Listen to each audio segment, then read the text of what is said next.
Hey everybody. Hiya! Misha here. How's music, by the way? Too loud, not too loud? Hey Doramato.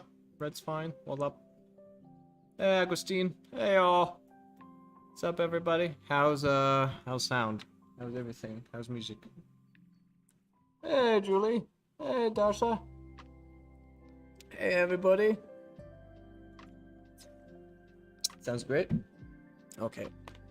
Yeah, the plan is today is just to have a chill little spending time. Man, my hair is kind of long. Let me move myself a little bit. Here you go.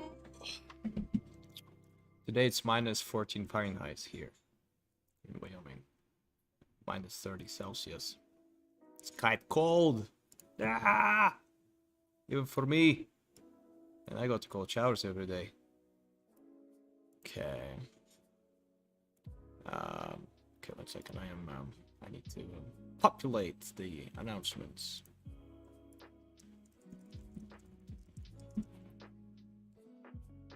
Everyone. I can't spell the word everyone. How hard it is. Alright. I did it. How's it going, everybody? Are you doodling? Are you painting? I think if you're here, open your Photoshop or whatever program you use to paint.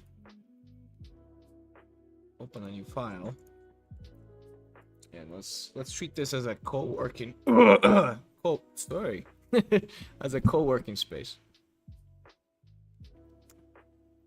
Getting pretty long, you know things. Hey Misha, Fosco here. Hey Fosco.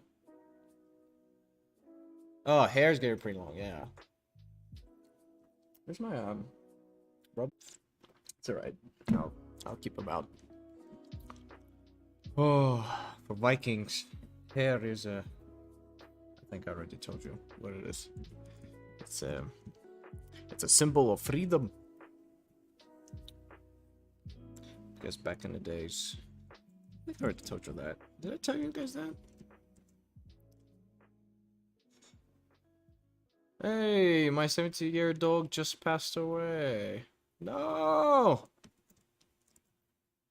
Let's have a little Viking funeral for the dog. Can we do a little Viking funeral for the dog? What's the dog's name was? Have a little boat.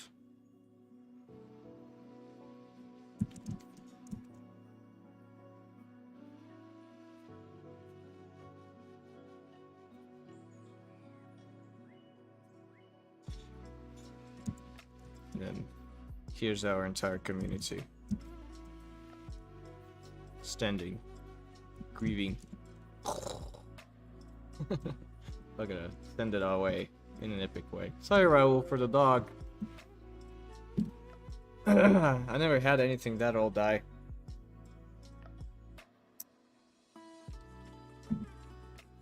Man, in our Discord server, for some reason, well, lots of animals dying recently. Let's make it quieter a little bit. For some reason, I found music that is like more suited for cats and boots, in my opinion.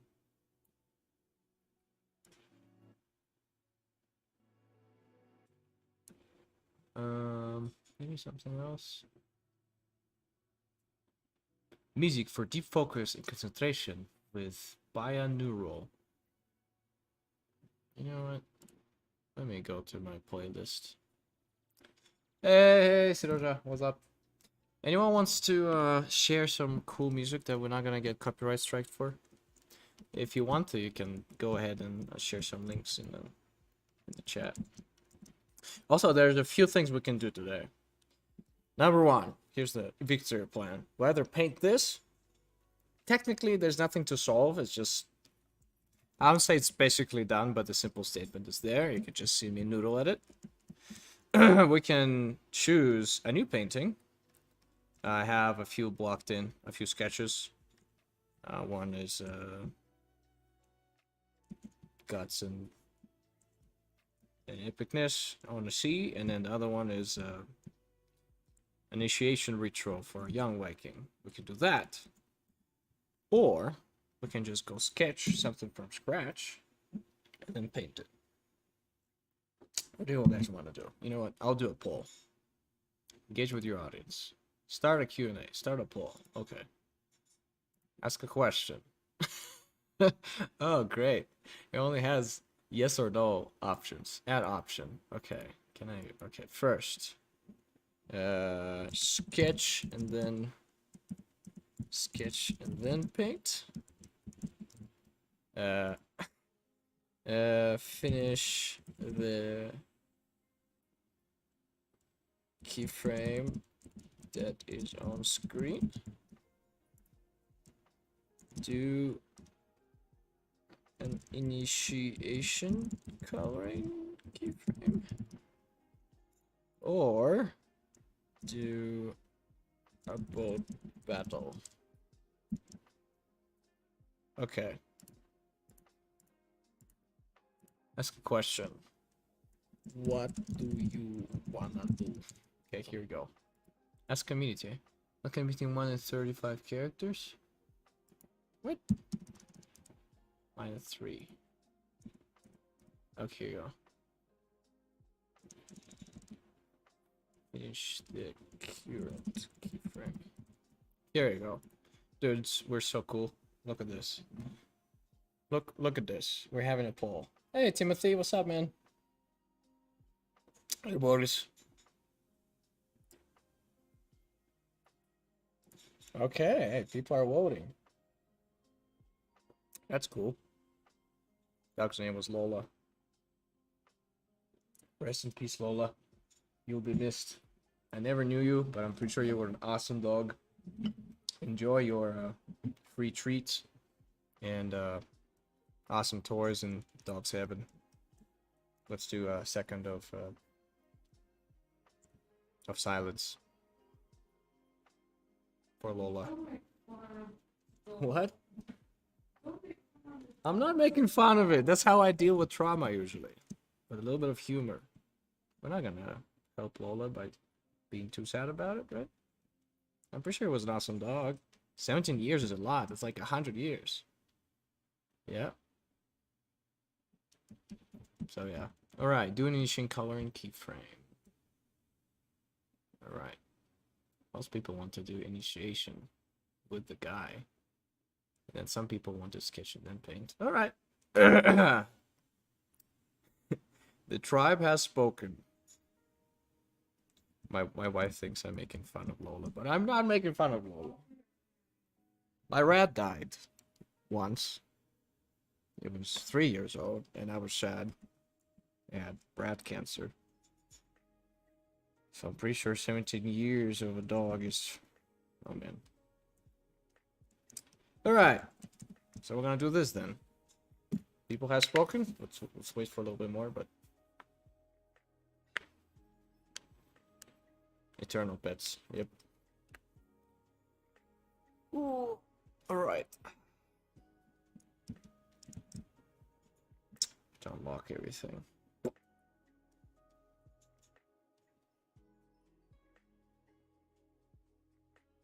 The entire thing is locked. Alright. Line work. Not sure why we have Chinese grooves going, but it works for now.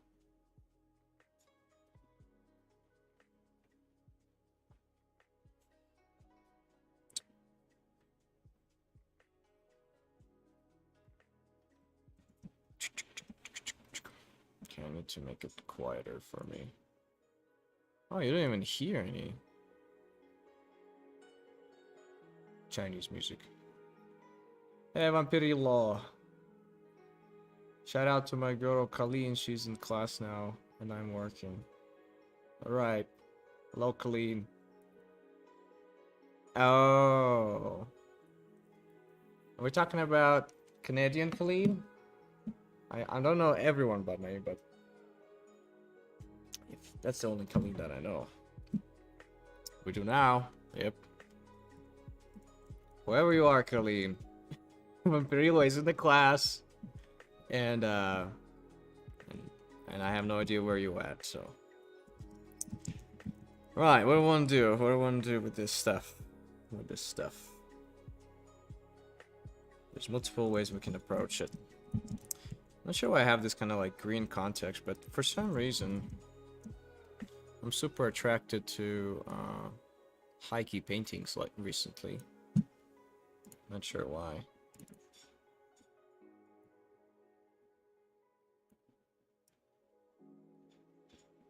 Alright, this is gonna be a good balance of music. Because I think for you it's super quiet, and for me it's like a Chinese carnival is in my brain. Which I don't like. Alright, come on, music. There you go.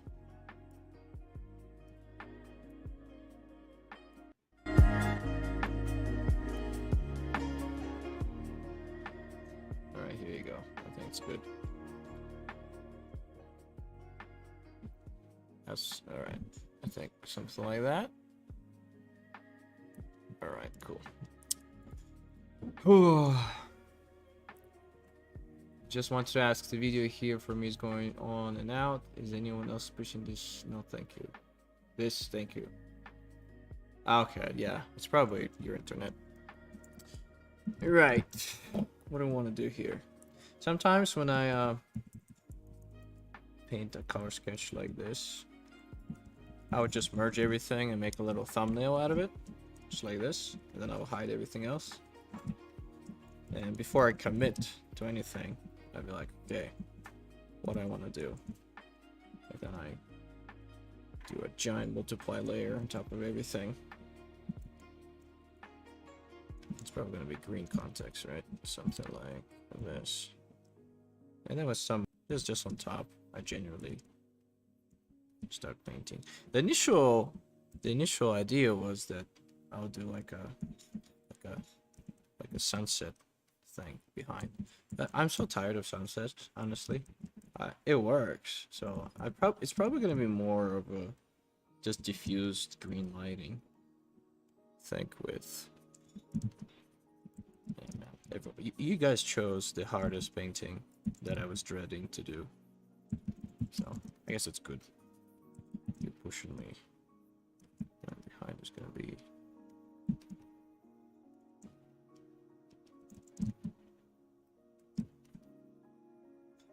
Those guys probably gonna be pushed into perspective, atmospheric perspective.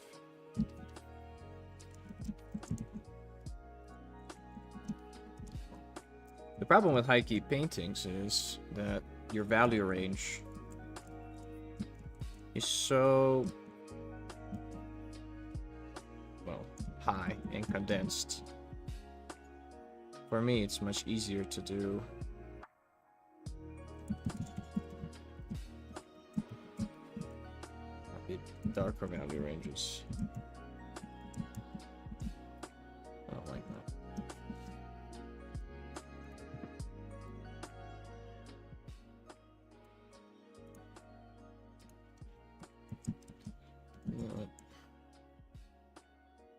Just another thing that you can do is if you want to experiment, because when you block in local colors in general on top of your painting, it's something in the middle. I usually do them, as you see, very neutral, not too saturated, not too saturated, because I can push them any other way. And then a cool thing to do is like you can just have an overlay on top of everything and just see what looks best, where you want to push, this type of a deal. I think I also did an alternative frame like this, but it's too boring and too what you want to call it, I don't know, I don't like it, so I'm gonna do this one because it's more challenging.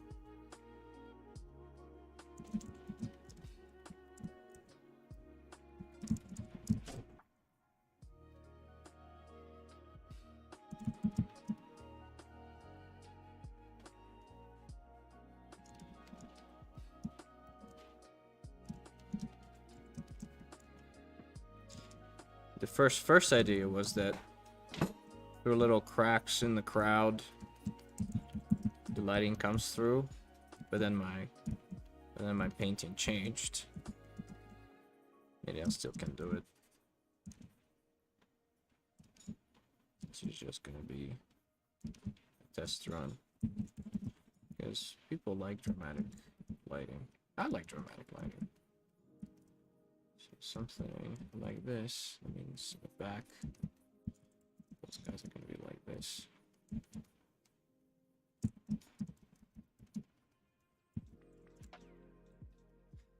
The awesome thing about painting in general is that you can do impossible things sometimes. Because, for example, if real camera was actually interacting with all of this, would have looked.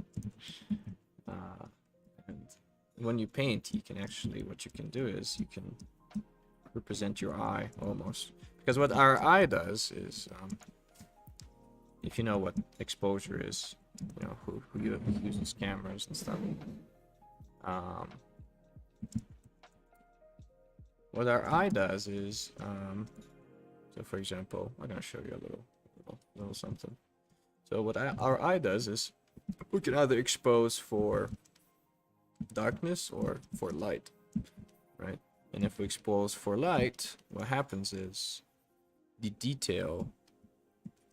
Let's imagine there was detail here within the silhouette. They get crushed. So a lot of the times when you are shooting into the light, let's say on your iPhone or something like that, what you end up doing is you end up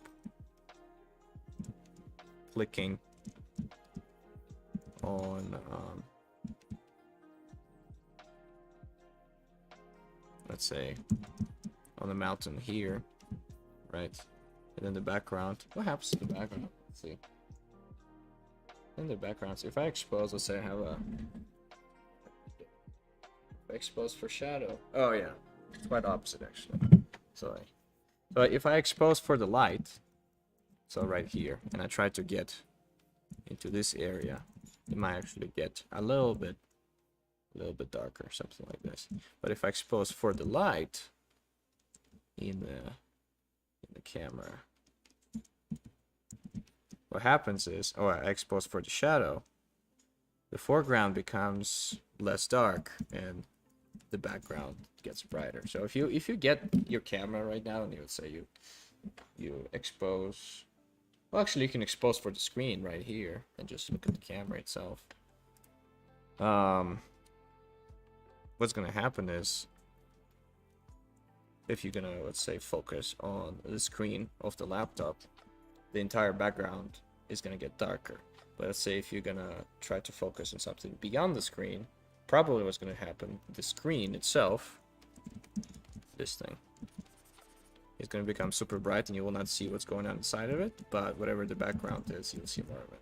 But anyways, that's how camera, but what human eye does, actually, which is interesting, right? What human eye does is, we actually can, in our brains, merge those two exposures into one, right? Because what we do is, let's say for example, if we expose for light, right, we collect all the data whatever in the light, right, and our eye adjusts and then we memorize it. And then let's say if we expose for shadow, let's say we want to see what's going on in the shadow of a mountain, our eye adjusts for the shadow, and then in our brain we connect the mountain and then the sky, and then we get basically an impossible thing that cameras can't really do. Well, maybe it's not true entirely, because I've seen some people, what does it call it, shoot in RAW, if you know what RAW is.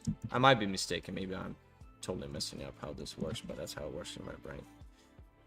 Have anyone seen RAW footage of videos? It looks something like this.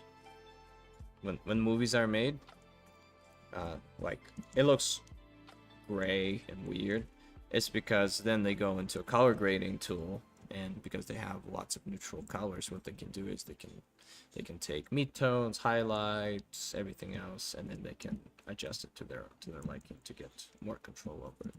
But overall, if you're just gonna be shooting on camera, that's how everything works. That is very pink and purple. I don't like it.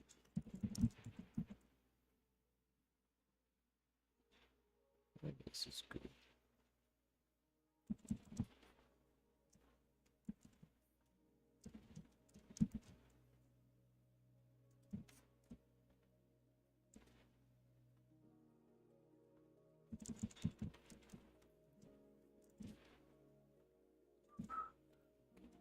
Maybe we're gonna get some.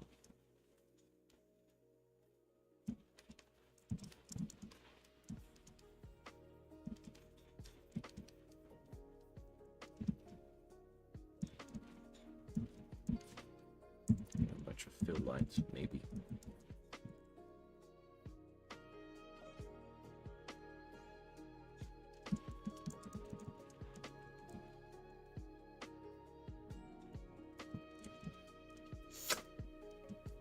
And maybe we can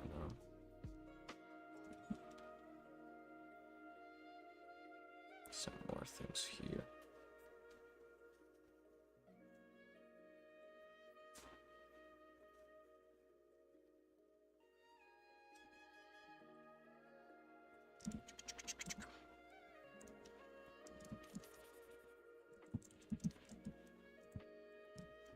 That looks alright. Maybe we can have some volumetrics going from behind him. I think he probably has, he's gonna have a very hot rim light.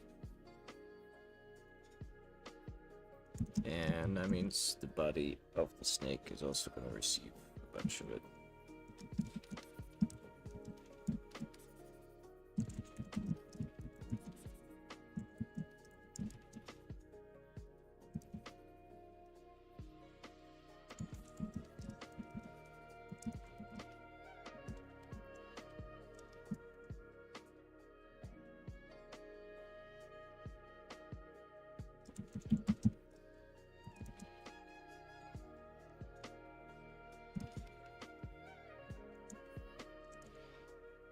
I'm not sure how I'm gonna deal with water yet, so I'm just, again, super fast. That's what thumbnailing is for, to make as many mistakes as possible. The cool thing about this is that we can have a lot of subsurface scattering now on the guts of the snake. Right, what's going on now? Okay, end pole. Okay. So if, alright, sorry for the fact that actually, да, чекс на.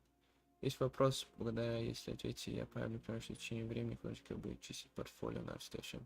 Да, это все правильно. Потому что, ну, по тебе судят по твоим худшим работам. Поэтому если работа уже как бы не твоего уровня, то зачем их показывать? The question was in Russian, and the question was, is it true that you should delete your old portfolio pieces off your ArtStation? And I said yes. Why? Because you are judged by your worst piece, right? Usually. Of course, I know some people who, they have basically the entire history from start to finish. But if we would think about like ideal world, what we want to do, we want to show our best selves to the client, right? And show what we can do.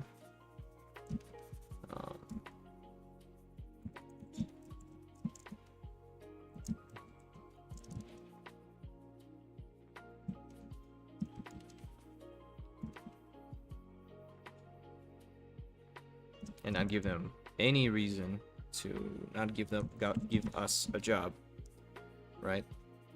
And that means that we have to show our best selves. It's like, you know, portfolio is like it's like you dressing up to go to a fancy restaurant, right? You can be, of course, you can be, you know, some super cool dude that everyone knows, and even if you show up, well, I would say naked, but in underwear, people might be like, oh yeah, that guy's still great. That's people who already established themselves in the industry. They don't really need to care about that. But we, the mortal peasants, who are looking for jobs, we need to be on top of our game, right? And to do that, we need to dress accordingly and present our best side. Right? So, for example, if you have only one good suit, right? Well, you wear that suit and you don't wear anything else. Anyways, this metaphor has gone too far. All right, I'm starting to like where this is going as a thumbnail. We got good things going, and of course my favorite thing, I'm gonna have a bunch of bounce slide. And again, for people who just joined, I'm just quickly blocking in my colors and my lighting, so I know where I'm going with all of this. Right, the snake is kind of like bluish green. So this episode, the bounce light is gonna be yellowish green. That looks nice. I like how that looks. Ooh. Bounce light is the most beautiful thing that you can paint, in my opinion. It's so low effort and such high impact.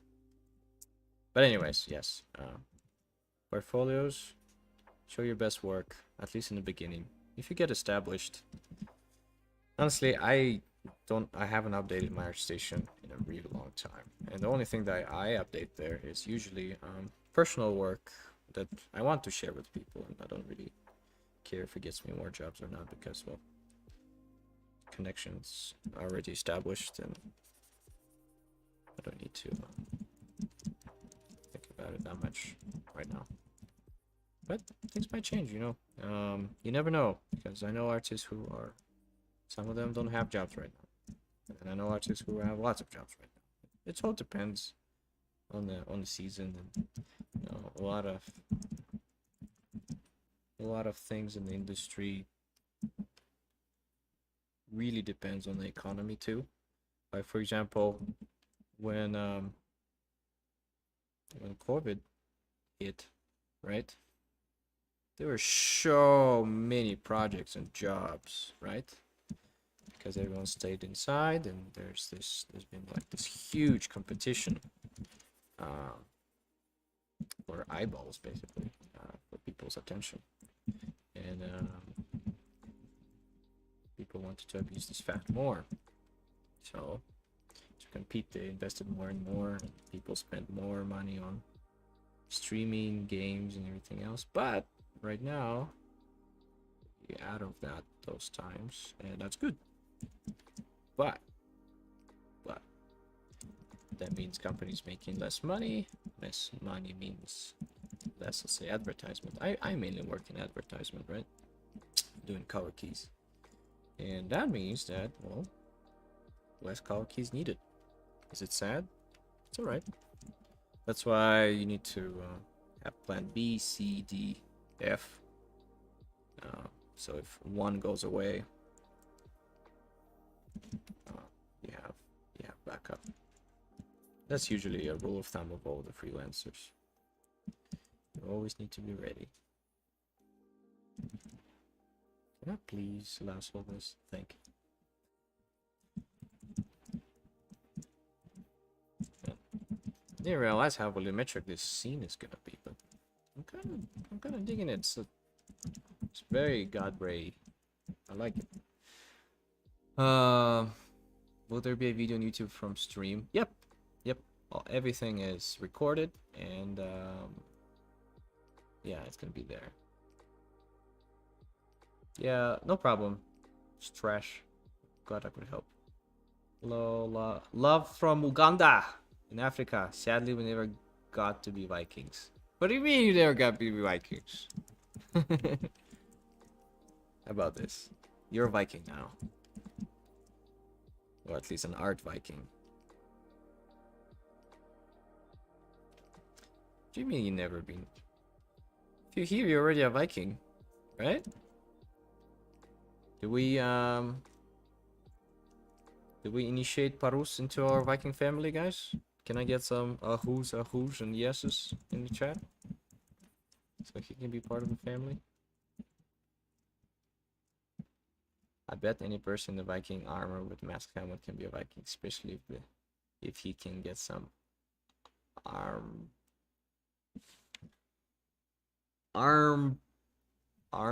maybe friends together in a Drakkar. Well, honestly, the word Viking is kind of like a pop culture thing. Originally, or initially, the word Viking basically meant you're somewhere from the north and you are a pirate. And in Russian we had the word Varyag, which was also kind of word for Viking. Maybe I'm mistaken. If we have some history nerds here, feel free to correct me. But yeah.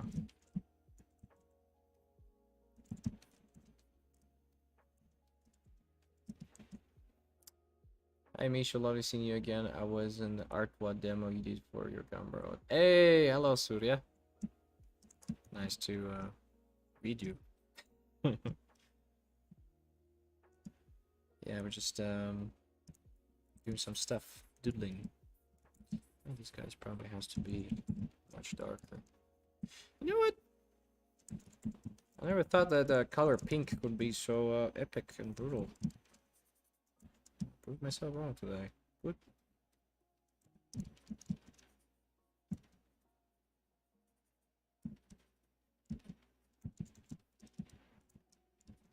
Those guys are gonna be totally in shadow. Yeah. It's so funny, interesting. If I look back on my work, the value ranges and then the value structures that I usually chose were pretty simple. Well, and let me explain a little bit. Like the classic thing that everyone usually draws or paints when they are, you know. And this is kind of it a little bit. You know, it's gonna have atmospheric perspective, something there, and then you have a dark person in front. But yeah, and if we look at this now, it's probably pretty simple like that still. You still have that, but so for example those guys, but it's not the value structure is not that simple as usual things. So for example, yes, we have context, we have background, but then the boy, like the snake, is lighter than other things. And yes, so there's a lot of kind of, I think some people call it checkerboard value range. I think I covered that in art camp, but it seems more experienced you have. I think you're just not afraid to tackle those things.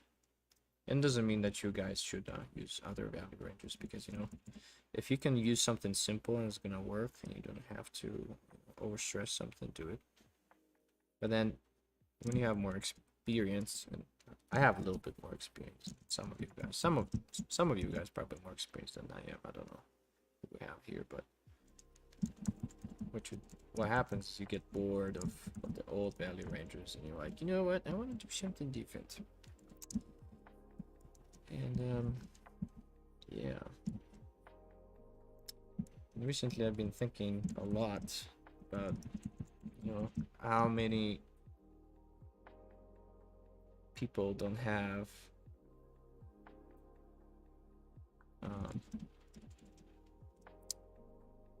well, even direction or courage to go into unknown. And that's how I was, and still am sometimes. Um, what I'm trying to say. What am I trying to say? What I'm trying to say is,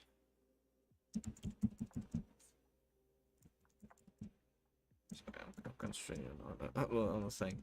What I'm trying to say is, a lot of people are afraid to experiment, and a lot of people are even afraid to even start doing something. And recently I would say I had a reinvention of myself, but I felt like I was losing my good juju. I was, every time I would start a painting, I had a lot of insecurities about it, and it was like a crippling thing that honestly prevented me from painting whatsoever.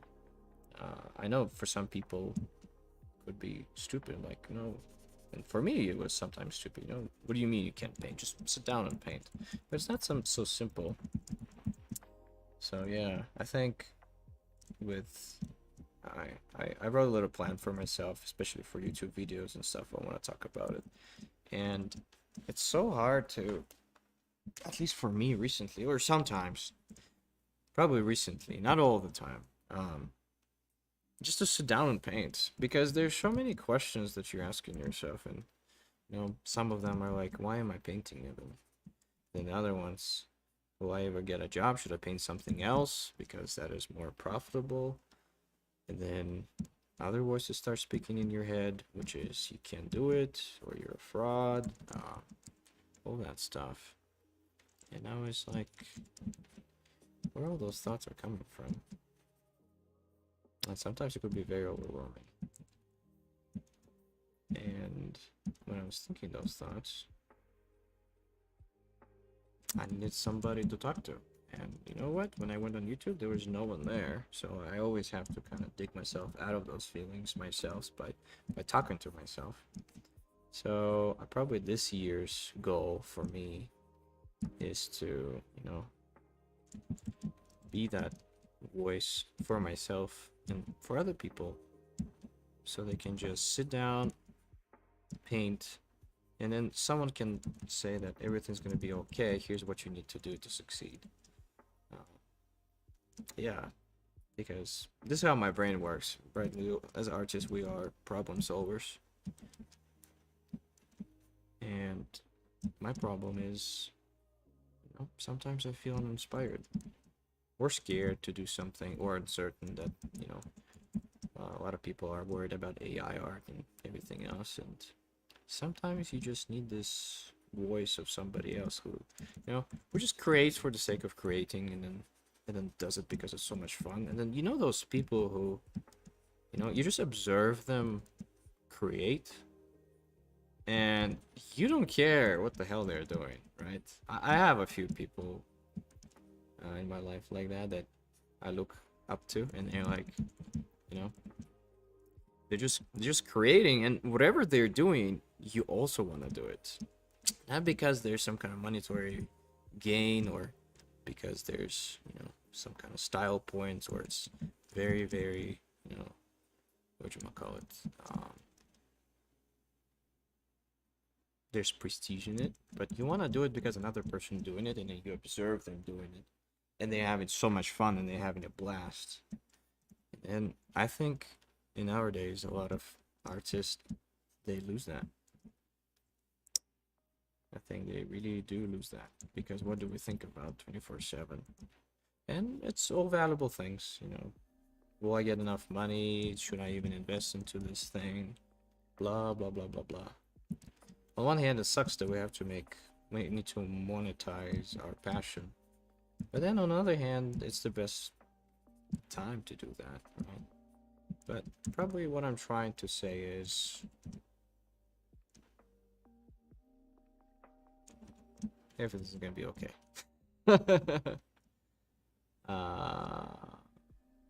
Yeah, everything's gonna be okay. If you're thinking about giving up painting or not pursuing something, please don't give up on that, because there's so little things in this life that we get to enjoy and really love. And then if there's a few voices out there who say that, hey, blah blah blah, this or that, don't listen. Because you don't want to be those people. You know, it's sad when people give up. And I think we need, as artists, you know, just imagine if, as artists, we talk to each other and support each other. And I know in our Viking community we do it a lot. Yeah, but I feel there's so many recently. I'm not sure why. Maybe I just started paying more attention. Maybe it was always like that. But even in professional ones, there's like, you know, there's no fire. Everyone is kind of on autopilot. There's one guy I rediscovered again that I started watching. His name is Alan Rogers, I think. Alan Rogers. Bleh. YouTube. He's creator of Final Space. Alan Rogers. Yeah, this guy. I'll link him. And you know what? I think my New Year's goal is to share more. Share more inspirational stuff. So this guy is like full of inspiration and drive, and that's so cool to see because it's very rare among people these days. Oh, I've been missing what's going on in the chat. Boo boo boo boo boo. Pink is epic. This is how I feel about my domestic course I've been doing. Just plain fun. That's good. Yay, Julie's having fun. Oh yeah, I have this thing that I just don't want to draw something unless I understand it completely. Like I don't want to draw a character. I can't unless I know the whole anatomy, etc. Yeah.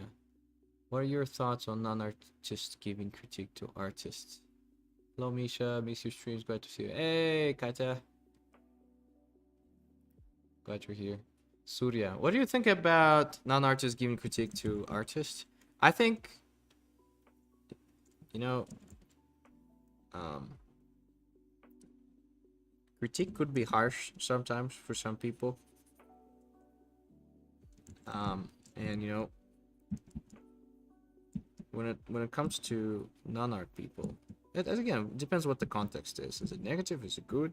Usually when people, you know, spend their time telling me something and giving me advice, I think non-art people could actually give best critique sometimes because they're not, well, they're not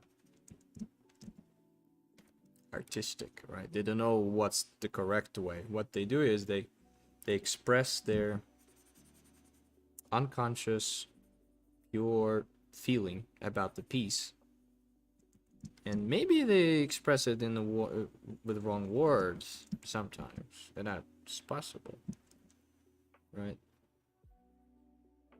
That is possible. Maybe it could be sometimes harsh, but what you can, like, sometimes I go to my wife and say, what do you think about this, right? And my spoiled eye is like, oh, I made such a cool interesting composition, and I made such an interesting color choice that is super unusual, and then it's supposed to be like an ocean, and then she says, yeah, that's a nice scene. Is it in Egypt? You know, are they sleeping? And then it's like, I don't know, maybe boats. I don't know. Anyways, what I'm trying to say is, if the critique is harsh and person just does that because they're envious of you and they just want to be smarty pants, what you need to do is say, thank you so much.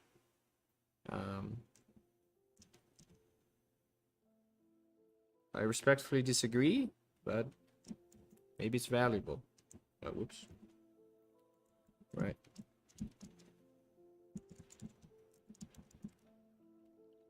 I don't know. Another thing is, critique is usually, you have to be, or you have to train yourself to be very, very, whatchamacallit?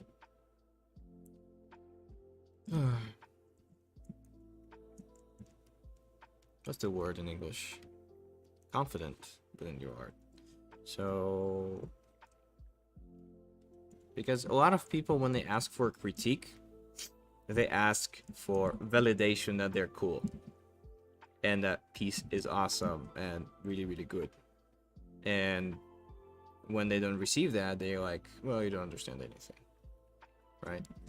So I base my, and that's another thing about self-value a little bit, right? A lot of people's self-value comes from, you know, the result or acceptance of other people. But how I usually judge my painting is like, do I like it? You know, and of course you have to be really, really realistic about, you know, your skill level and is it good or not. But if I genuinely think that the painting is good and someone tells me something that it steers the painting in the wrong direction, you know, I gotta double check with my voice inside and be like, do I want to go there? No, let's try and speak. Thank you so much. I listen to you, you know, and I do what I think is right, right? And then you just go and you do the thing, and then you see who is right. And again, with feedback, I know a lot of people who receive feedback really painfully. There was once a girl that I feedbacked. Maybe I was too honest, but yeah, I think the call ended in tears, and I was proclaimed a villain. Even though my genuine, whatchamacallit, my genuine heart was in helping that person. And the funny thing is, when that artist fixed the thing that I said, they got a job at a pretty good company. So, but anyways, I'm not gonna, whatever's in the past, it's in the past. But yeah, don't be too on edge. Will they eat that serpent? Probably. I love critics. It's always valuable to hear what other people think. Yeah, see, Julie's mentality is good about that. Oh, so good coming back from training to a stream. Hey, more guts on the floor, Natalia. Why are you so violent? I will right now. I'm trying to just find the right everything, the right color palette, because then I'm gonna use this as a guide. Of course, we can have more guts here, but my original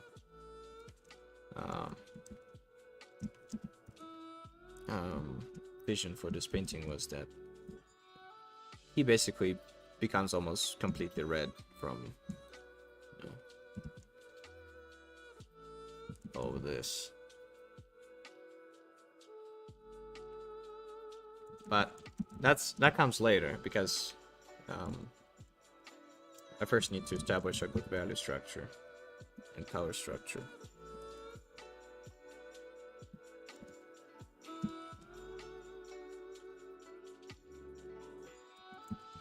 You know what? I'm still tempted to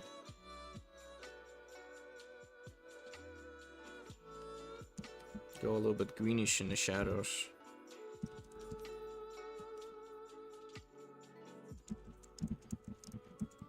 Because it's going to be complementary to red. And if we have too many similar colors, which is, you know, or somebody can call them analogous, similar colors, analogous colors. Let me explain. So right now, what do we have? We have, this is our highlight colors, where we pay attention, I guess. And then we have this, and then we have that. So they're all the same. And then what I'm trying to do is I'm trying to give it a little bit more bold variety. So then our accent colors, yeah, sing more, right? Because if you look here, this compared to this sings better than this in this context, right? So that's why I made everything greenish, a little bit greener.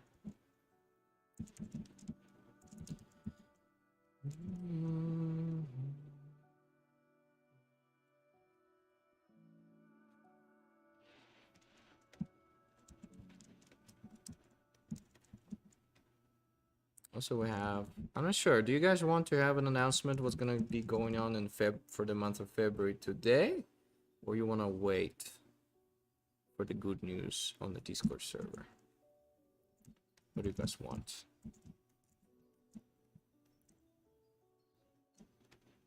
Natalia wants the blood. Yep. Could be a school of fish waiting for gods to fall. Yeah, this is just a big culinary demonstration in the Viking world. This is how you oh man, this is pretty literally dark.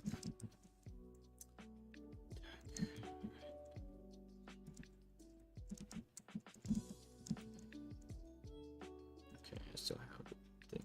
But see, like now, as a thumbnail, you can see what the finished product will be. But the thing is, I didn't commit to anything. I haven't spent a bazillion years, you know, I haven't spent bazillion years doing all mistakes and stuff. But just quick little thumbnail. I'm probably just gonna work on it for a little bit more, so I have a better map. Plus, I don't do it with these things enough, so let me. Also, recently, I think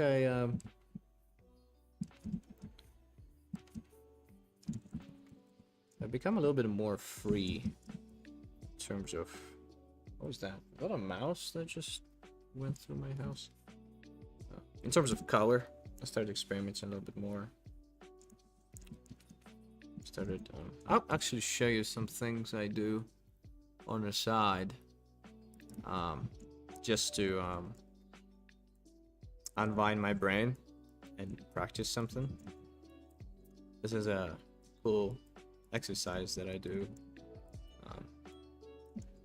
for also part of the theory that I'm doing for the color and light course. So for example here, you're gonna say, hey, is this modern art? No. What I'm doing is I'm just playing around with context, colors, and different things. This could be anything, honestly. I'm not painting anything. What I'm doing is I'm trying to just pick a color and then see how I feel about it, what combinations work, right? So for example here, I did this and then I did this, right? So kind of a little color ball on maybe a rave stage or something, and maybe over here a door opens, right? Like when I painted this, I didn't know what it was, right? So it's just abstract understanding of color, and then I assigned things to color, because if you think of the painting, let's say here, you could like, what do I feel about those colors? There's no composition involved, no nothing. You just have 1, 2, 3, I don't know, 3 colors basically. And you're like, well, what associations I have? This could be this could be that. Yeah, and then you paint something like that, assigning it to them. Yeah, then the other day I was analyzing, I forgot what this artist's name is. I was like, why do I like it so much, right? And then I'm like, okay, what color varieties did he have? So sometimes I do this kind of like, I call it thinking out loud doodles, when I'm just spending time, not painting anything, just spending time with color. And it's pretty, you know, relaxing time actually, because you are not obligated to create anything good looking. You know, you're just, I think when I was painting those color things,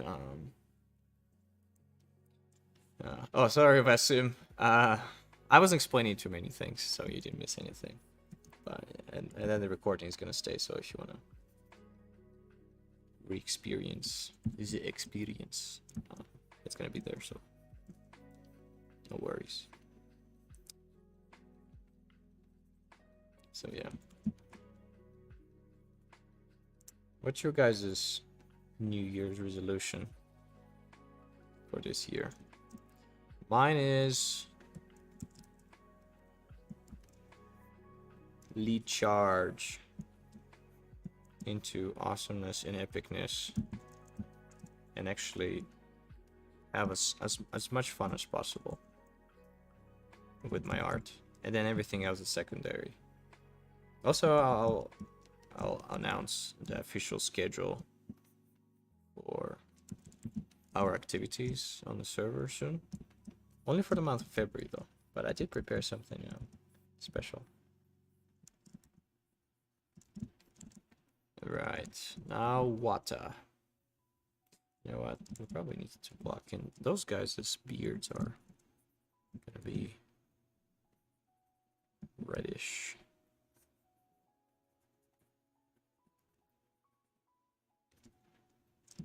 And this guy's beard is gonna be blonde. It's so funny that blonde in this context is actually green. 100% agree about coloring being relaxing, especially when it's the only thing you have to worry about. Yep. I want to get better at drawing to construct characters in extreme perspective angles. That's something like to be good at, hopefully. Oh, I've been experimenting, by the way. I'm mentioning of extreme perspectives. I've been experimenting a lot with like weird angles, very anime-like. Especially this one, like, yeah, he's totally broken. It doesn't work in real life like that. But yeah, maybe on some other stream we'll finish this storyboard. I'm really looking forward to actually finalizing. I'm not sure if I'm gonna color it. Maybe I will. Maybe I won't. Yeah. Over here, as you can see, another thinking out loud. Me just testing out some ideas. Yeah, that's a bum, by the way. It's gonna be a good little storyboard. Thank you, Wasim. Mine resolutions to be more offline to learn how to watercolor. Nice, nice. Watercolor, I don't know. For some people, could be very relaxing. I see Colleen do a lot of. I'm not sure if it's watercolor or something else. Maybe gouache. But then when I look at it, I'm just like black magic. Guess traditional mediums. Oh man, the other day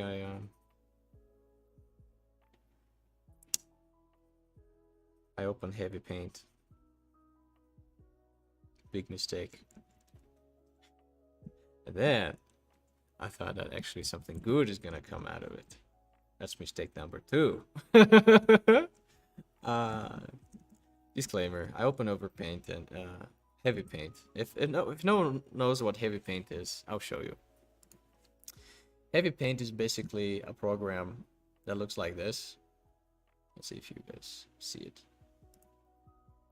And it makes my computer lag for some reason when OBS is on. But it has like super duper whatchamacallit. It has super duper simple-ish tools. And it's almost there to emulate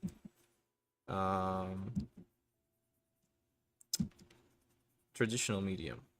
And then you have to be really careful with how to use your layers and stuff like that, and it's just really good to practice your fundamentals and stuff. And my process is really reliant sometimes on I like my layer modes because it's just so much faster to do some things or test something out. And then with heavy paint, I felt like my wings have been clipped, and yeah, but I got a pretty cool lesson for myself out of it, because sometimes there's comfort zone that you feel comfortable in. Well, self-explanatory, right?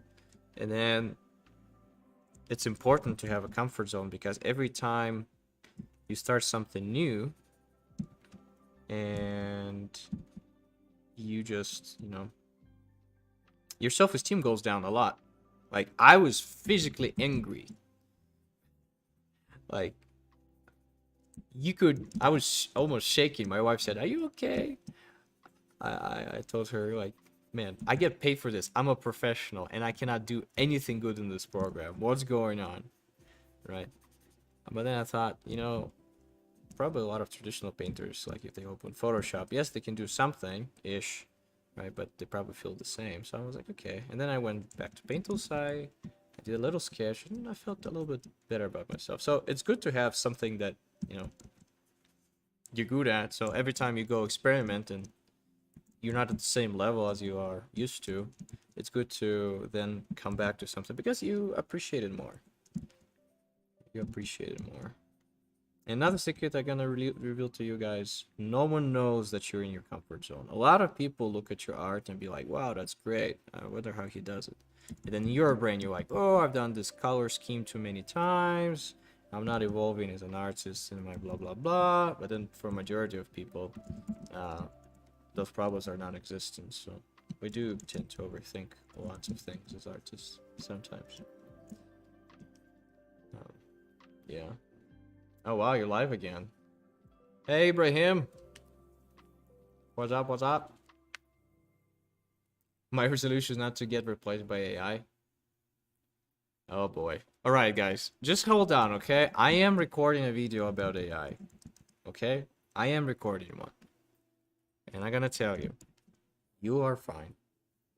You're gonna be fine. Because what humans are really good at is adapting. Worst case scenario, I'm gonna tell you, I always, when I think about stuff, I think about the worst case scenario that can happen. You know what's the worst case scenario that can happen to you? You'll be using AI art to help you. Because it's gonna be the industry standard now, like photo bashing or 3D. It's not gonna fully replace us, but then you probably will have to use it. That's worst case scenario. Base case scenario, because, you know, remember the NFT boom? How amazing that was? I got so many messages about those things, and now I get no messages on Instagram.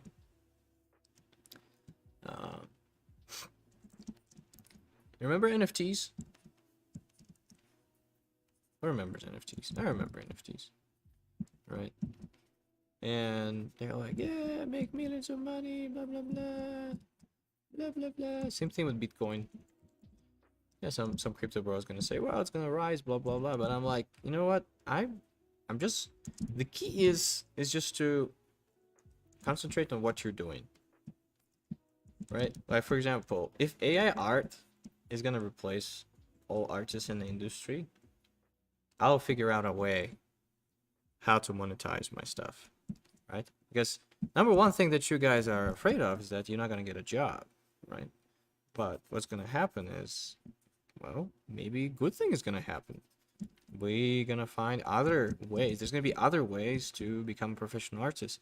And most people reacting to it's like, hey, I can't have a job because there's so many AI art out there. I'm gonna tell you this, guys. It was hard to get a job as a digital artist, and with AI, maybe you won't have to spend 5 or 10 years to improve on your craft. Maybe it will be enough just to know the theory and then, you know, bash a lot of stuff. Maybe the industry is going to be you know, simpler to get into. But then at the same time, like, you have to imagine. So imagine, who's the enemy, right? There's nobody. You know, it's like in Vinland Saga. You have no enemies, right? Because if you're worried about people,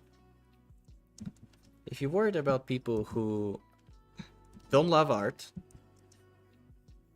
who just discovered AI and think they're artists, right?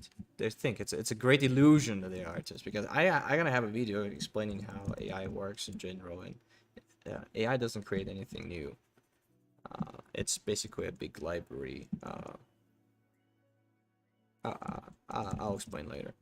But what I'm saying is, so those people who don't love art, don't love the craft, don't have the patience to invest into craft, already think they can replace us, right? It's pretty stupid. Why? Because if a person doesn't have the grit and the patience to, let's say, do whatever I'm doing right now, right? How will they have the time, the interest, the passion to understand when they get feedback from an art director, be like, yeah, it looks great, but it doesn't fit the project. They'd be like, what do you mean doesn't fit the project? We need another style. But what? Okay, how about this? And then they generate another thing. There's another style, and then like, dude, you're crazy. Like, I don't need cyberpunk stuff. We're doing, Final Fantasy stuff. You're like, what do you mean? And then they're just not gonna have the patience to, first of all, understand the industry, how to talk to the industry professionals, because people who you think is gonna replace you, it's like, some weird person who just, open Stable Diffusion and learn how the algorithm works, is gonna replace you, is absolutely ridiculous, right? Because that person already showed that, hey, I am in art because this is easy, and look, I get great result from little effort. And, well, those people are not gonna survive in the industry, because the thing is, you need to have not only a skill for painting, you need a skill for understanding what the story is, how the character thinks, what's the motivation, what's the feeling, how the gameplay is gonna go, what's the viewer is gonna feel. So the only thing that is possible, and again, who's gonna be OP and probably are gonna stay in industry, if it becomes the industry standard, which it probably will in some sort of extent, right, is artists. So artists can't replace artists, right? It's just gonna be another tool. And I'm gonna ask you, imagine you have two people. One person is we have two people. One person knows the fundamentals and can do everything by hand if needed. And then we have one person who knows nothing about art and is really good at, just creating good images, because the thing is, it's not that hard to learn AI, right? It's not that hard. Not hard at all. We can curate it. If we don't get the right results, for example, what we can do is just, what? I don't like the result, but I have two similar results that kind of look cool. You know what? I'm going to screenshot it and I'm going to paint over it. Piece of cake. A person who never studied art, doesn't know the fundamentals, doesn't know color, doesn't know anatomy, doesn't know anything. They're just going to be stuck at the wheel of the machine, right? And again, AI laws are getting into place, and for example, some AI models will become irrelevant or even illegal because they've been trained on something that was copyrighted, right? And just like with NFTs, remember with NFT boom, it was a Wild West. Everyone was scamming everybody, it's like, hey, buy my NFT, I'm Logan Paul, I'm super cool, right? And then they would make like millions of dollars. But now, the government, is coming after all those scammers. Like I subscribe to a couple of, just news channels about all of that. And yeah, there's like, this person is in jail, this person is in jail, this person been fined $1 million, this person being blah blah blah blah blah, right? So same thing with technology like this. What I'm saying is, don't let this affect you, okay? Just do what you're doing. If you need to, you can always learn AI. It's not that hard, right? And if you continue painting, investing into your own voice as an artist, right, all the fundamentals that you are right now investing into, I know some people buy courses, some people will just hang out with me on stream, right?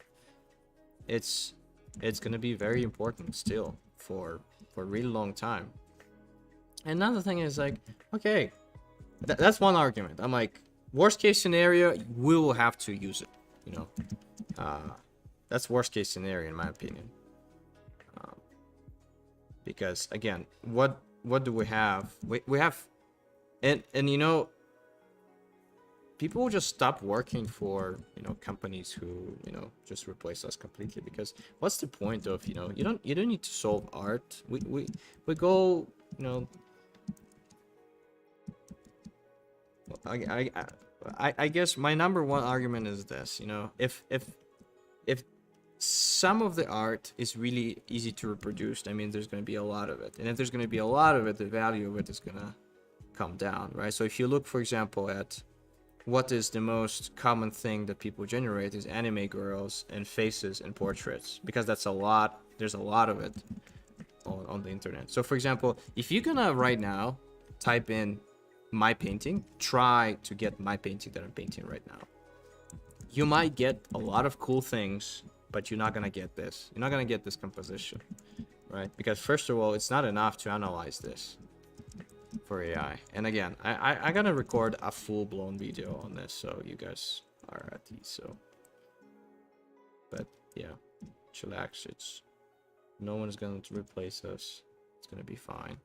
And even if something horrible happens, you know, you gotta be honest with you. Are you doing this because you're gonna make money from this, or you're making this because it's like breathing, you know? And you know, if people, I gotta say you this, guys.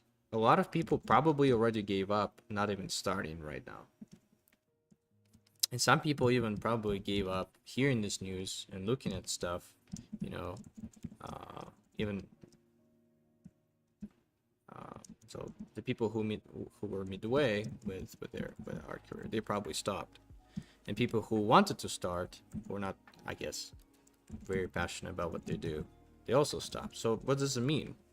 That means the industry is going to be less saturated with people who are posers, people who don't really enjoy doing what they're doing. They just, you know, and then that means people who are really passionate about what they're doing, they're going to have an easier way, well, getting into the industry. So either way, doesn't matter how you look at it, it's going to be okay.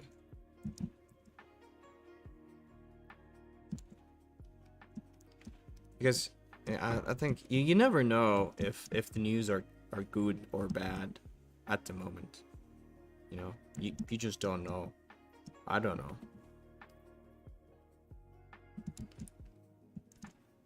Because, you know, AI could technically, you know, elevate digital artists into, you know, into a status of basically traditional painters.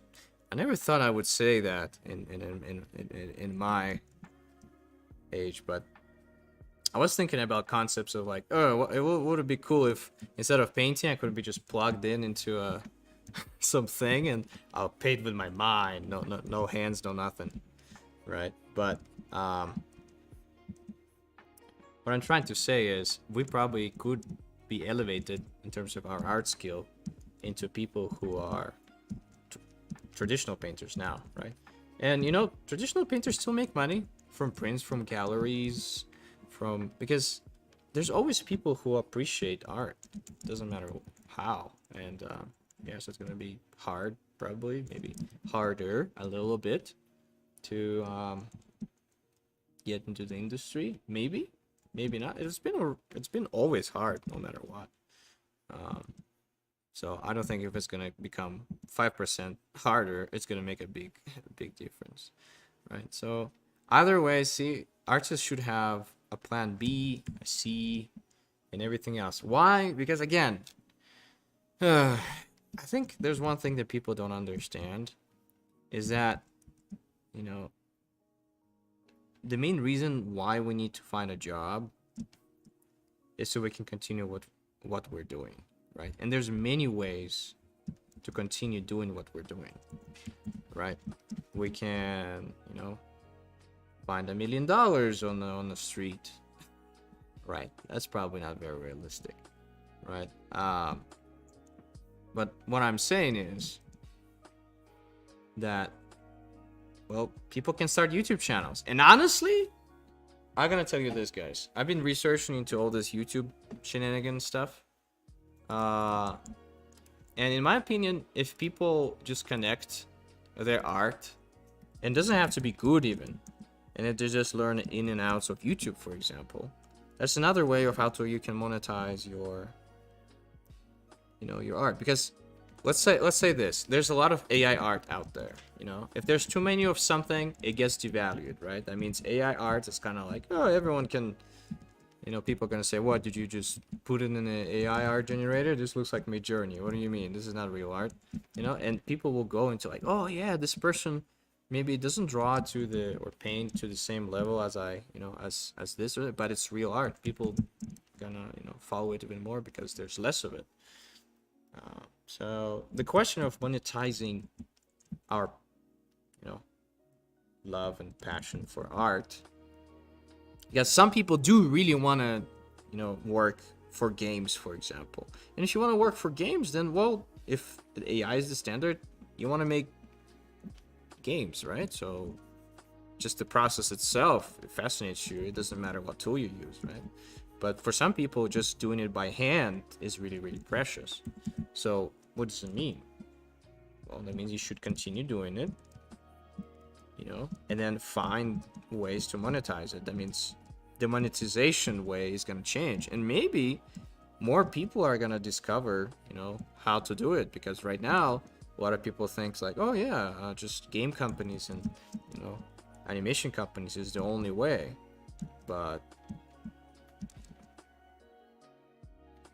I'm gonna tell you this, it's not the only way. And there's many. So anyways, the bottom line, peeps, you trust me? Don't worry, everything's gonna be okay. Just practice on the fundamentals and having fun. Because if you're having fun, just, you know, we can be, you know, hit by a car tomorrow, right? And then all the time we spent worrying about something. Most of you listening to me, right? You either have a day job or you have internet connection, right? And then you have tablets or your sketchbooks or this or that. So you already have everything to, you know, enjoy what you're doing, and then invest time into it. And then if you're really good at it, then you're gonna ask yourself a question. Well, what are ways that I can monetize my art? I can monetize my talent or my passion? And it is there a way? And, you know, if the answer is no, you know what? You go and become great at, I don't know, investing or this or that. And because the thing is, on the internet, it's much easier to make money on the internet now. And then you just can have this as a day job, and then you become so rich you'll make art forever, right? Because I've seen, like, what's that, the Great British Baking Show, and then everyone in there, it's like, I'm a scientist, I am a this, I am a that. I'm like, guys, you really, like, none of them work full time as bakers? Yeah, no. And it didn't stop them, right? So I don't know. And hey, if we're gonna, you know, hang out here and then we're gonna grow as a channel or something else, we'll make our own animation studio, and I'll hire you all, guys. Because just imagine if there was, let's say, 100,000 of us on this YouTube channel, right? And everyone gave $1. We would have $100,000, right? For something, right? Something great and awesome. Technically, we can create our own economy and stuff like that, right? So, again, when there's love and passion for something, and there's good people, you know, we'll always find a way. So, I'll be thinking about it. You'll be thinking about it. You know, and we'll adapt. And if everything's gonna be horrible and zombie apocalypse happens, you can all move in with me and we can live in a bunker. I'm pretty sure I could be really good at killing zombies. Like, for example, I work out 3 times a week now. You know, I don't know why. Maybe I am preparing for something.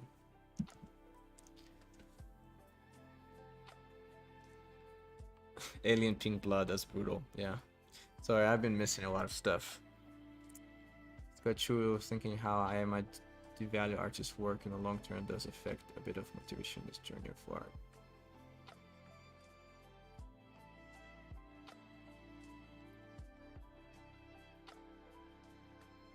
Hey Dima, sorry I missed you.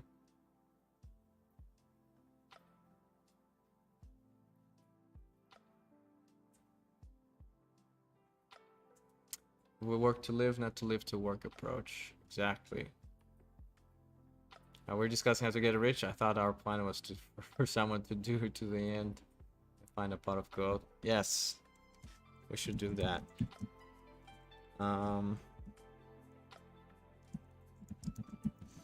Right. Ooh. No. Oh, there's something about this actually that I kind of like. Like we inverted the shadows, and then the light now is blue and very alien-like. But again, it's my spoiled mind speaking. I'm like, it looks new to me, but then people are gonna look at it and be like, what the heck is that? Another thing, guys, that you can do is you can lower the contrast of the painting if you want to just pop some things up. Duplicate it, so one is on top of another, so you have a dark version and a brighter version. And then what you can do is then, I think I already told you that, then you can start erasing where the actual light is coming from. Yeah, you can reveal your focal point first by doing this, right? This kind of already looks cool. I like it. It's more, it does feel a little bit more crowded, and then the light is like coming through, and it is a crowd that is, you know, blocking everything else. I'm probably gonna add more hill light over here later on. But yeah, I kind of like how this looks in terms of thumbnail. What do you guys think? Evening mode looks good. You dropped the chilling dudes painting. People voted that they didn't want to see that, so instead of this painting, we actually did this pretty cool thumbnail that I actually like. I think it looks cool. Looks dope. What do you guys think? The power of thumbnails. Now I don't even want to finish it. Like, I already seen a glimpse of the final painting. What's the point of rendering it? That's my problem. That's why I'm a color key artist and not anything else. All right, so yeah, we have our little thumbnail. Oops. Gonna put it somewhere here. And I don't really want to start. Do you guys? What do you want to do next? What are we doing? Start a poll. What's next? Continue.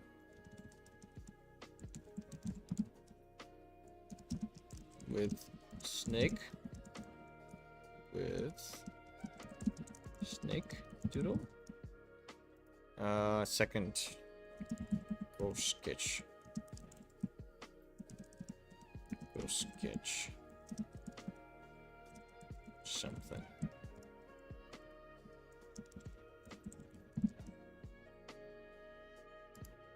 All right, we're being fancy.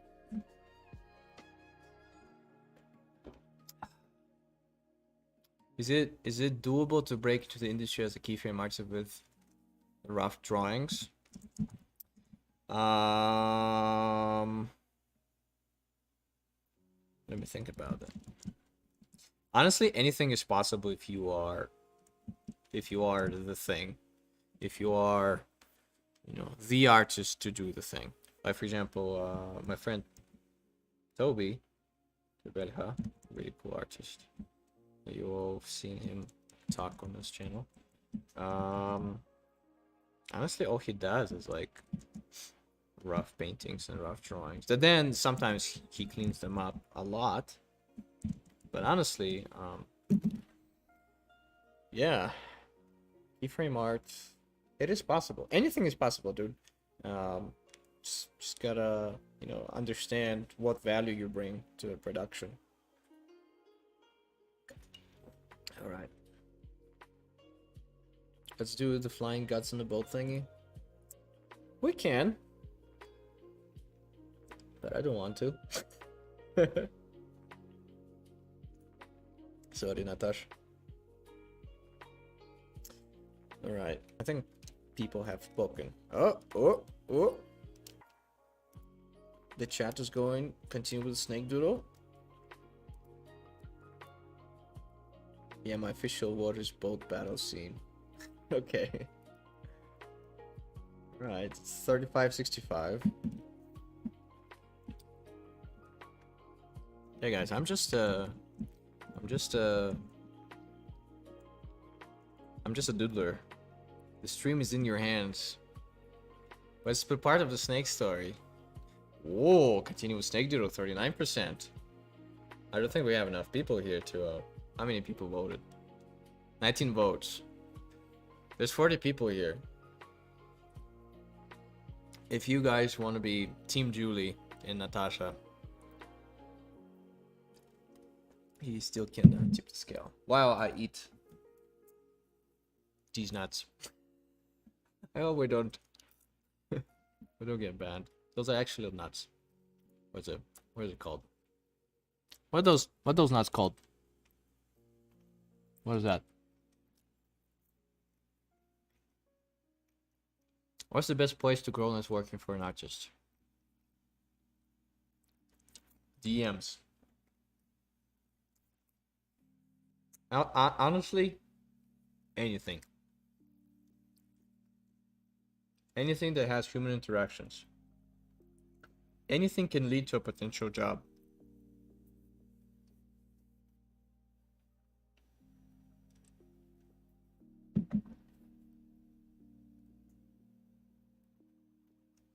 Yeah, I think those are walnuts. Honestly, absolutely anything can lead you to a possible job as long as you're interacting with a human, right? Because let's say you DM someone on Instagram, you become good friends, they work somewhere. You know, you write a bunch of emails somewhere. You have, let's say, a YouTube channel like this. As I explained, networking is, it's like, those are like roads that can lead, that people walk on, and you have to ask yourself, where's the person that I want stuff from, which you want a job, right?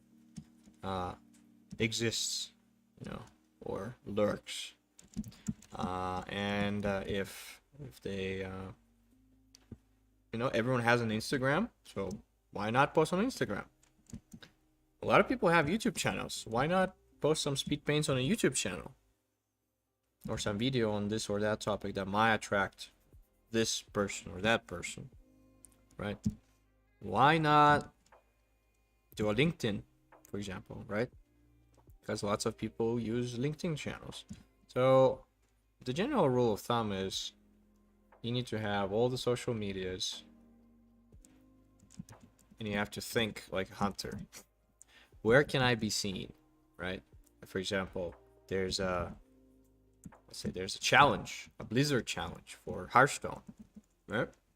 A friend of mine, that used to be a student of mine, participated in lots of those things. Actually, 2 students of mine now work for Blizzard because they participated in challenges.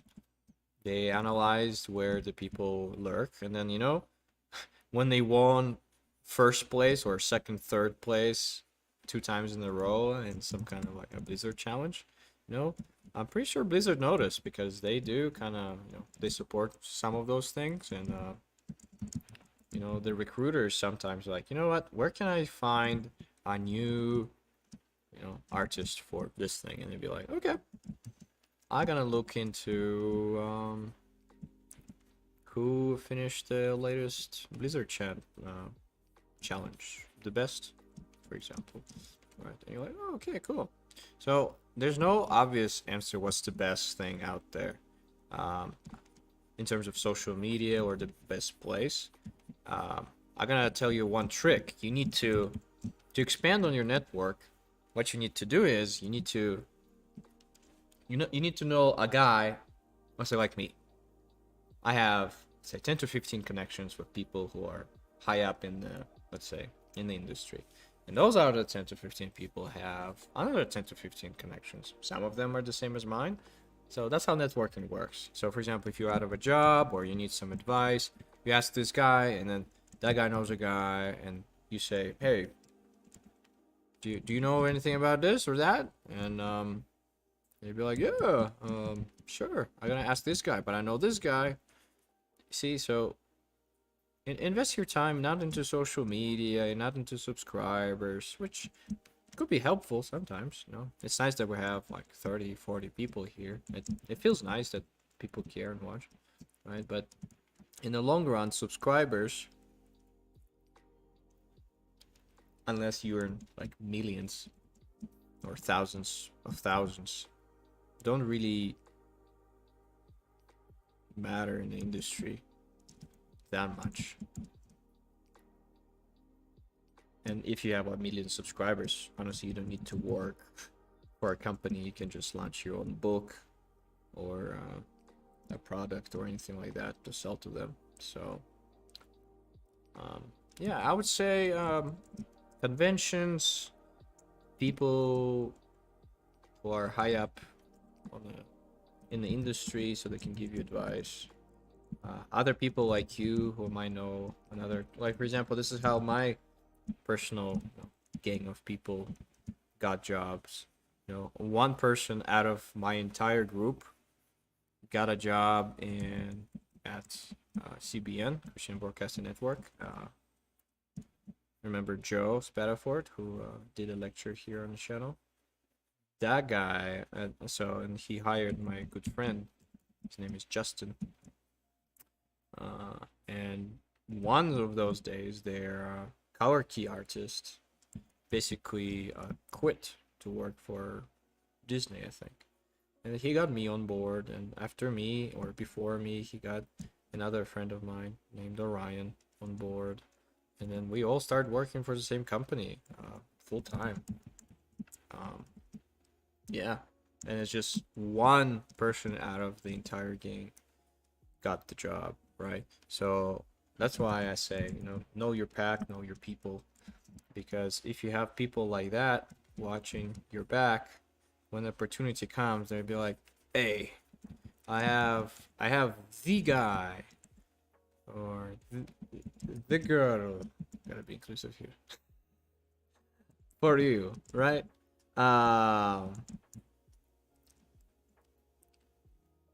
Yeah, and you get a job like that. That's how industry really works. And of course, there's like freaks of nature who really good, are really good at what they do, and then everyone knows them because they're that good. But there's not that many of those people, in my opinion, in the industry, because well, it's really hard, because I know a lot of good artists who didn't get lucky, I guess, because there's so much amazing art, and then I look at their account, they have like 4,000 subscribers. I'm like, how? And then I see other accounts who are like 70K subscribers on Instagram, and then it's like 10 times worse quality of art. Right? Well, being an artist is a weird thing. You never know. So yeah, invest into the group of people that you are learning with. Invest into interesting new connections. Like, let's say if you go into conventions, private mentorships, also pretty good. Why? Well, because most of the time you are connecting to the teacher directly, and then the teacher wants you to succeed a lot of the time. So when you become good enough, the teacher can recommend you directly. So for example, that's what happened to a lot of my students. they end up working a lot of the times for some of my clients that I recommend them to them because I'm like, well, the closest things to me is my student, so I can't take the job, so why not recommend this person? So yeah.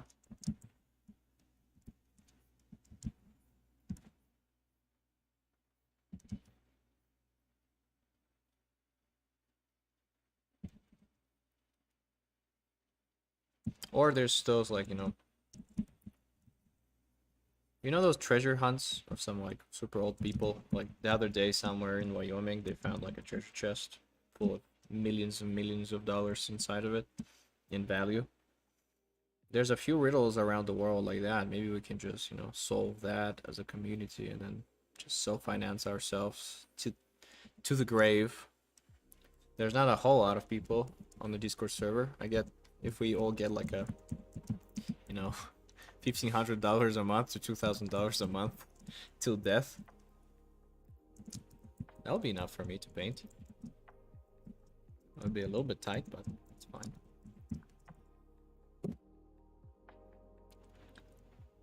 Very nice but dangerous job. Yeah. Another thing is, you do need to be a good person to work with, because, well, we're human beings. We're not machines. We can't calculate,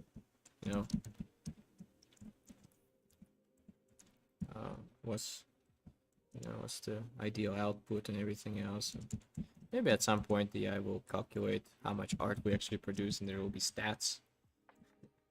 But in my opinion, humans would always want to work with humans, and there's still stop motion art, right?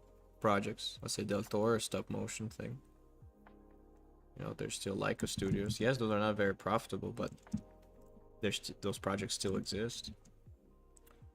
So anyways, we live in a super cool place, super interesting time. Okay, maybe not super cool place. Well, I call it the internet, right? Because technically anything that you want to do, technically you can do it, and there's a way how to do it. And I'm pretty sure there's a potential role model for you to replicate or analyze a couple of them, and then like for example with my project, I'm like, okay, I want to do a colorful artist, I want to do a community, I want to do an animation studio. Who already did that, right? And then I'm like, okay, what about this person? How did they do it? And then I can analyze it. Back in the days, you had to go into the library to get to know all that stuff, right? Yeah, I know you don't. All right. I said I'm not gonna do the snake one anymore, and I am still doing the snake one. It looks like I'm just gonna, maybe just do it a straight painting approach. It looks like it's going pretty well. Because I don't really wanna block all the local colors here. I'll see. We'll see how it goes. You never know.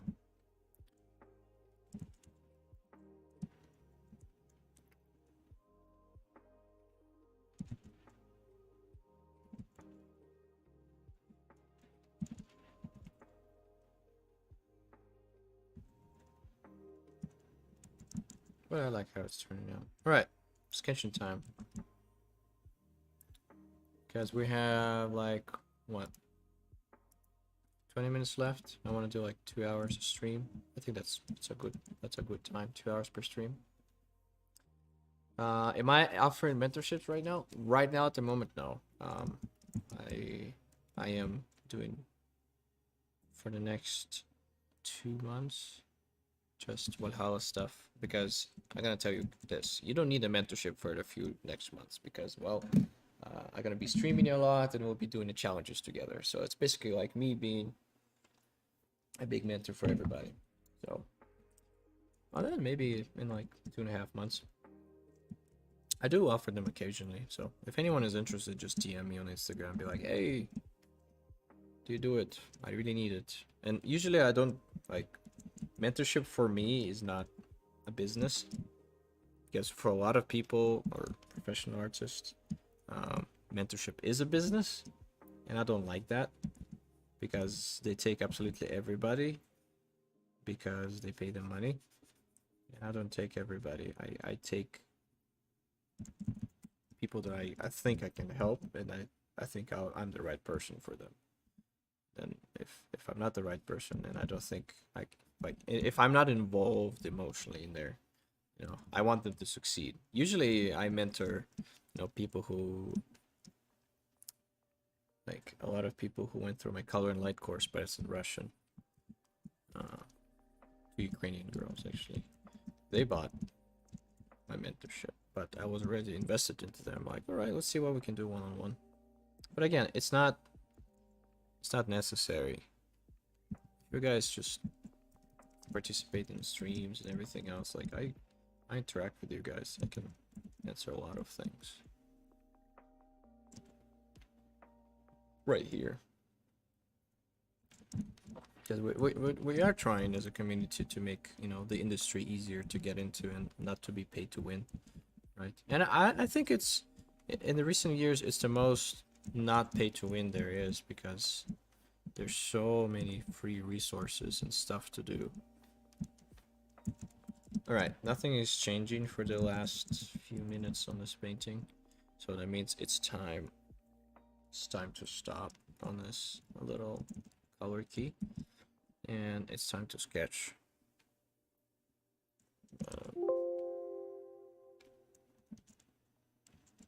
Ding ding. What do I want to sketch? Now I'm gonna kind of go the traditional route. Thank you for previous answer. Yeah, no problem. No problem. Or maybe we should just spend 20 minutes just rendering.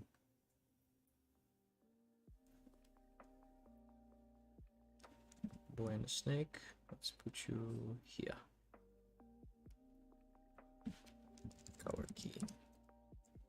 See guys, this is the purpose of a color key. Yes, this is very rough, but an illustrator, when he sees, let's say, just local colors, be like, oh, what the hell do I do with it? But then he's like, ah, okay, I can see at least where I need to go. And then everything else is secondary. Right.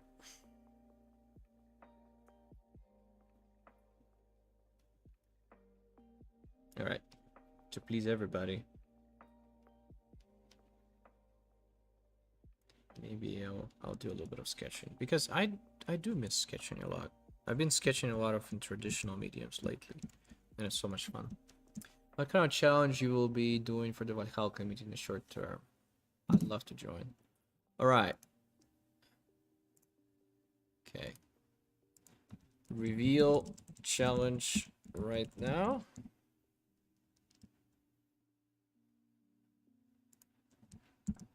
I'll wait till Discord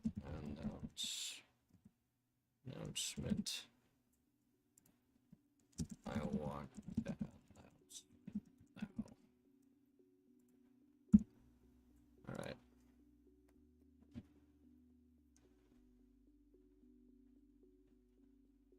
What do you guys want? Do you want to hear the announcement now?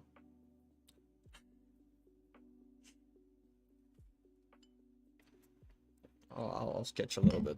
I'll wait.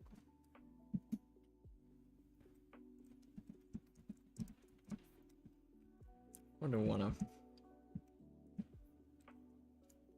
You know, the problem with digital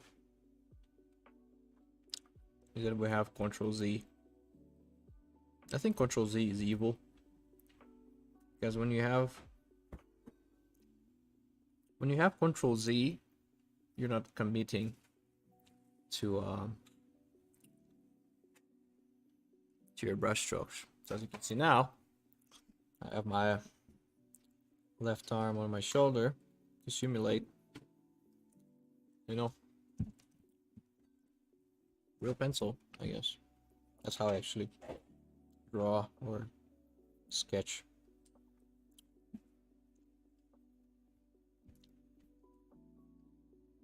I'm doing things. Hey, I got carrots and hummus. Thank you, my dear wife. You're amazing. Are you guys ready for crunchy sounds? I'll go away from your microphone.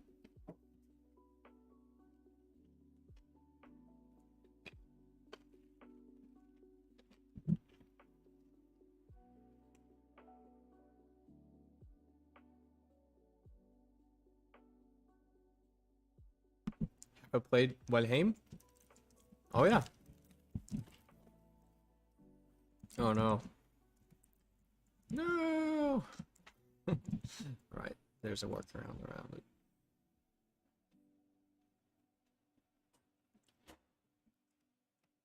Again, salvage a little bit. All right. All right.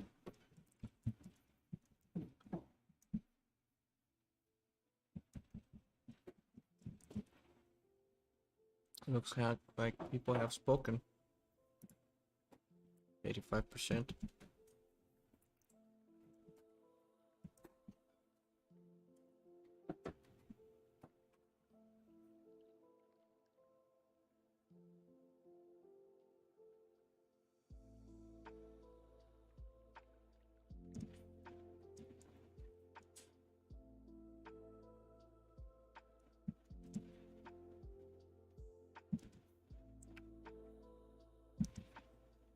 This primal fan art. Could be.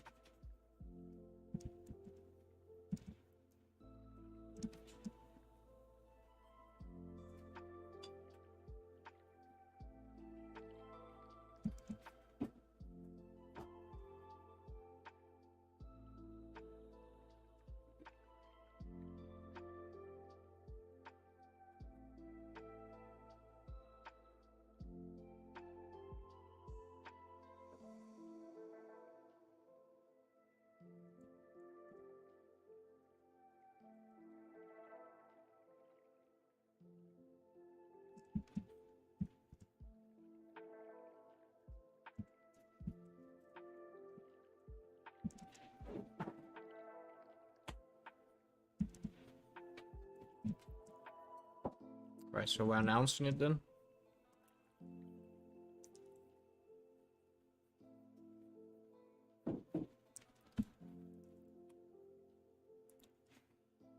Will you play Hogwarts Legacy? You play SMR interval, sorry. Sorry. I gotta keep my body what do you call it?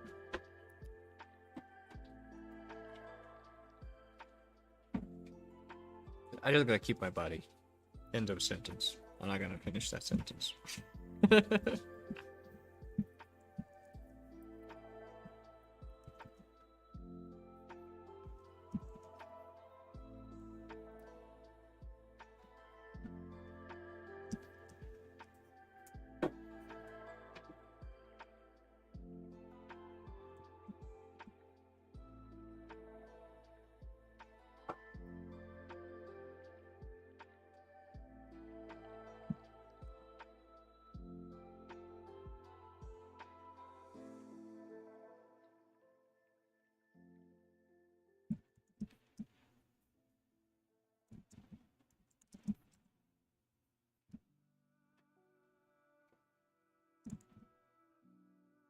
Alright, let me guys have fun with this dude for a little bit. That sounds weird. My wife looks at me. And by that I mean let me finish painting this dude. And then I'll do the announcement of what we're gonna do for the month of February together.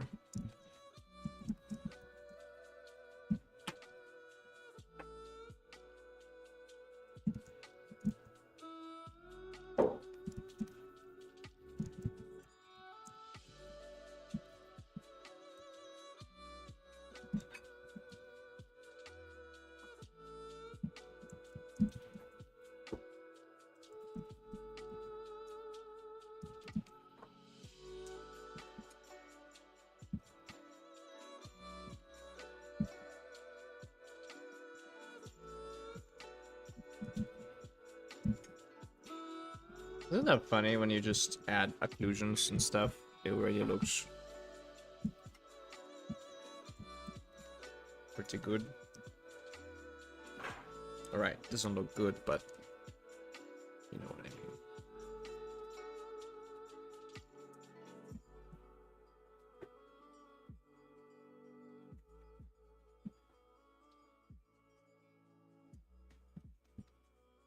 Lovely to see how you design with shadow shapes.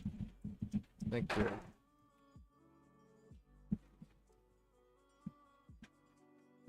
Okay, guys. Tell me what to paint, what to sketch out, and I'll do it. It's gonna be like a speed paint challenge. I enjoy doing this little doodles.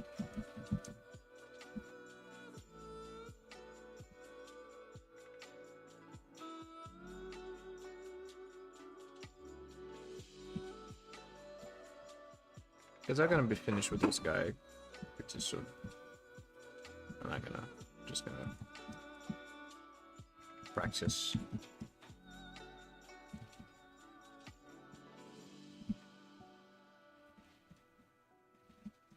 If you wanna have your characters instantly come alive, just add a dot, a reflection in there, in that thing. Yeah. Get some of it.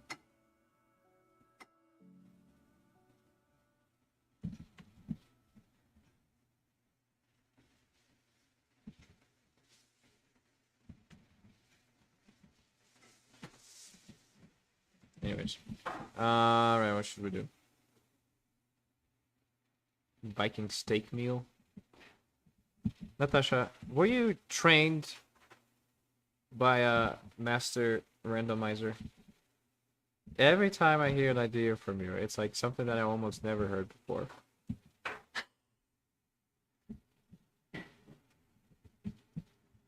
A Viking meal, huh?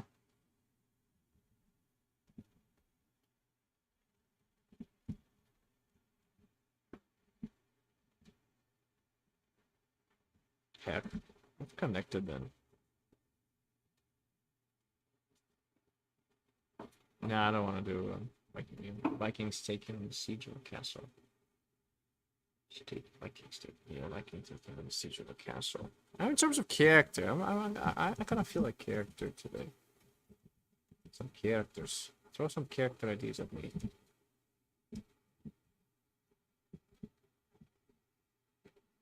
Are we out of music? Yep, we are. Wow.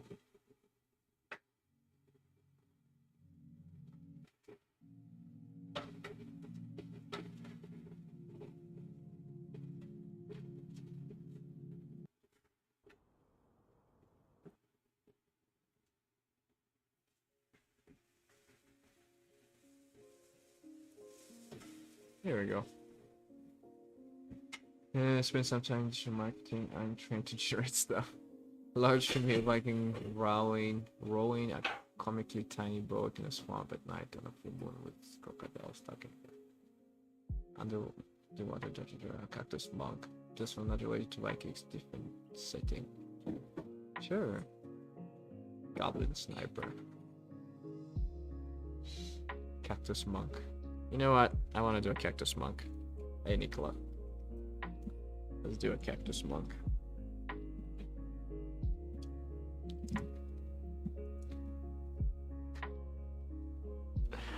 Okay, ignore the initial shapes. Ignore.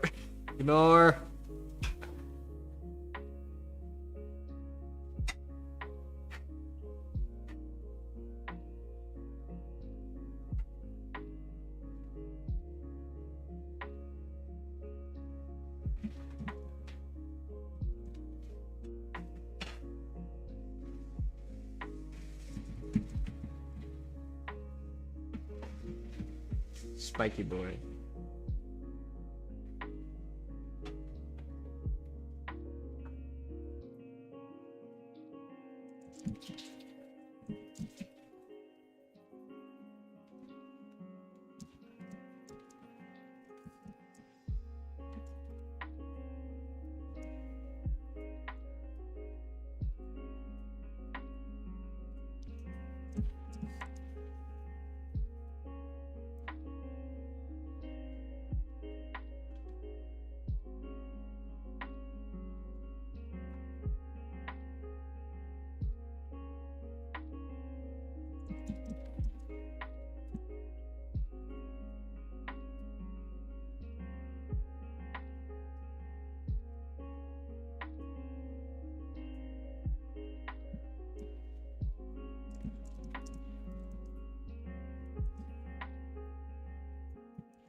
Screenshot taken, send it to Mish's parents. Yep.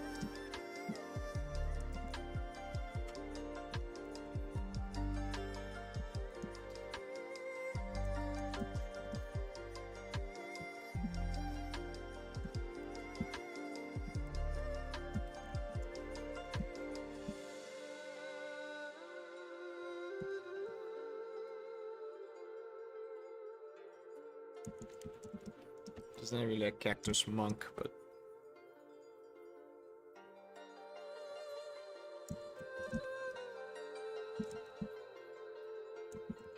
I kinda like it.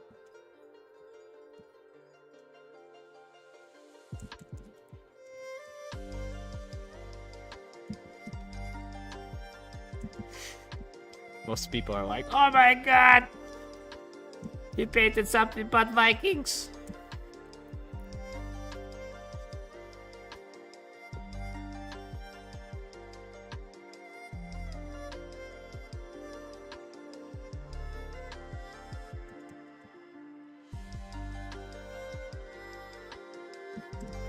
And at the same time, this cactus is actually...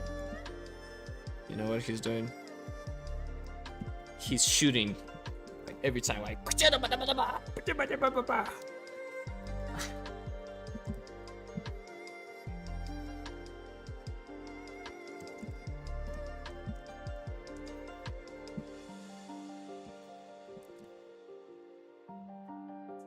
Here's Misha.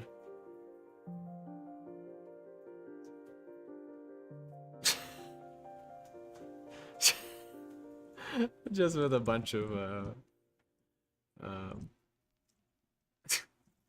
just with a bunch of cactus things. I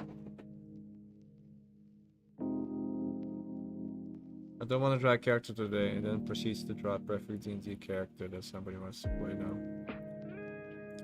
Are you talking about me? If it's about me, thank you.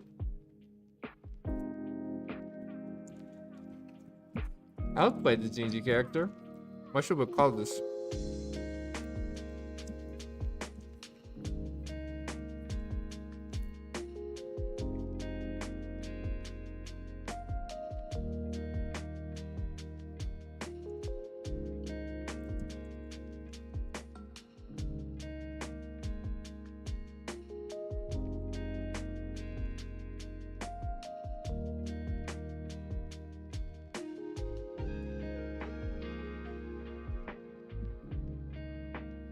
I'm gonna call this guy.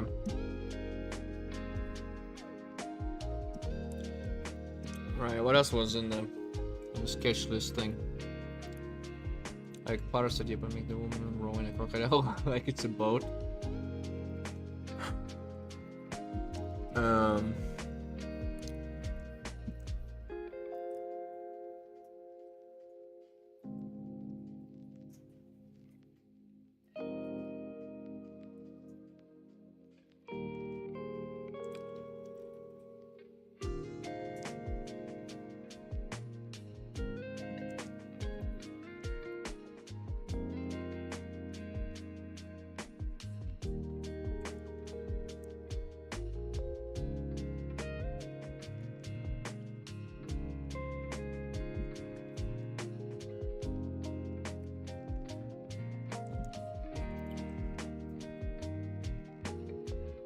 Cactusi.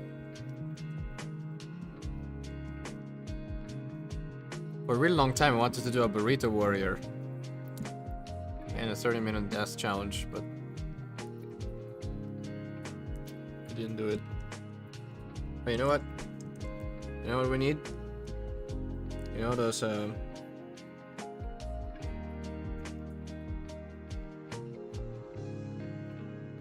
You know,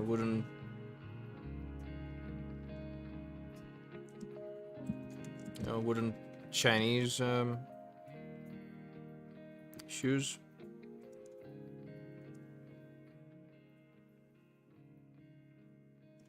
Whatever that's called. Ah, so what is the challenge? I'm not gonna tell yet. We have... Oh, right, we exceeded the time. Okay, let me finish rowing a giant... A woman rowing a giant crocodile.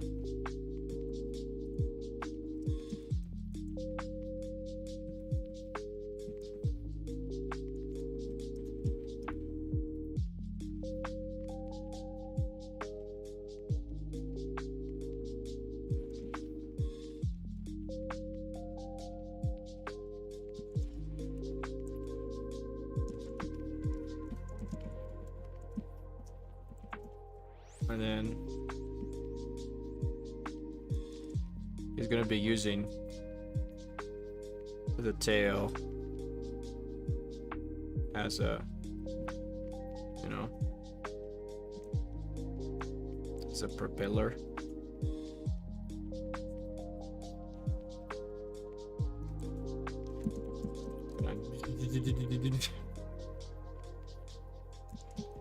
And the water behind.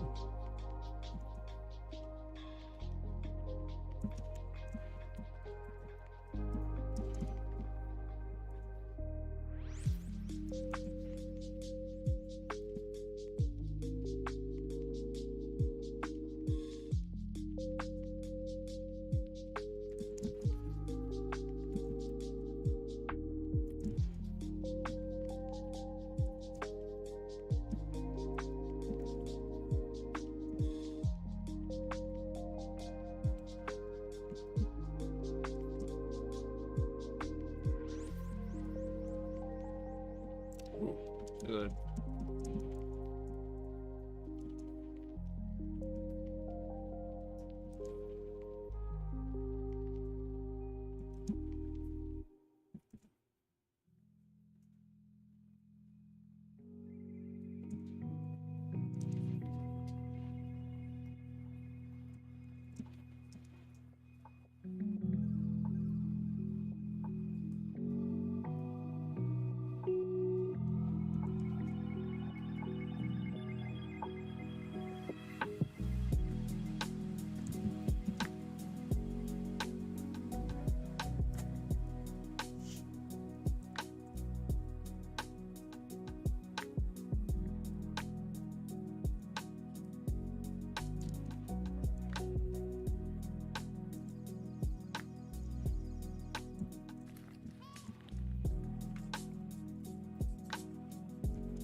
A primal woman.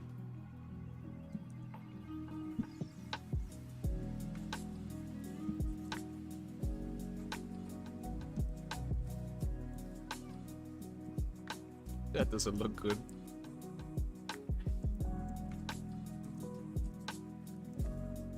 Hey, why are you not drawing? Oh, I see.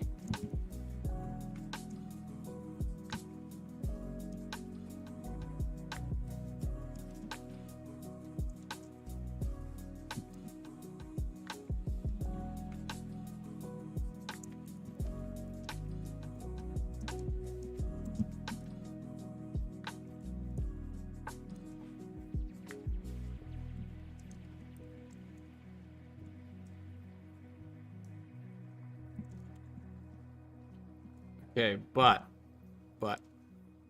she needs a little backpack.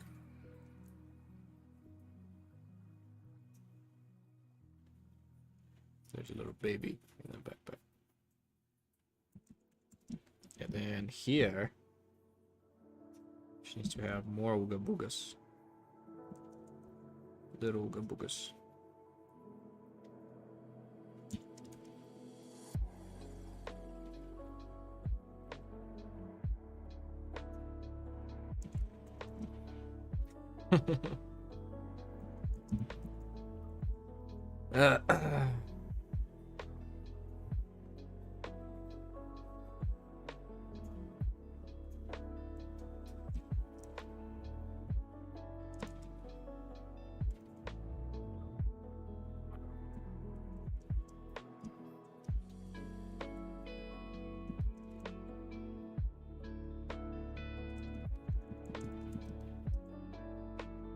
Okay, let's clean this up.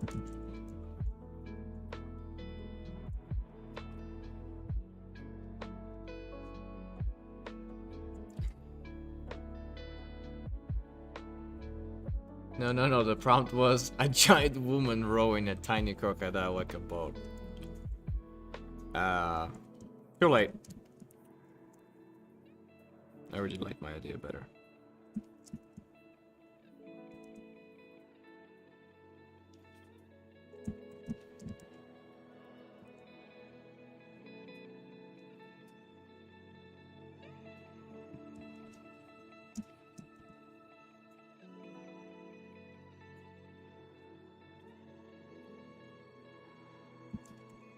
This mom is not having a great day.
Little prehistoric children.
Come on, children.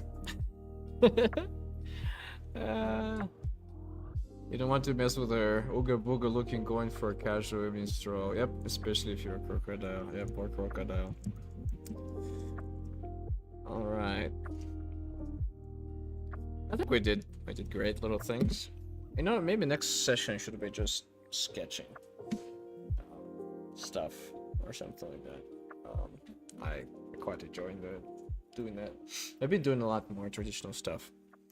Alright, are you guys... It looks like you guys decided to do the thing. You guys decided to do the thing. Okay, epic copyright free music. Okay, let me see first if I have the right file open. Yes, I do. Alright.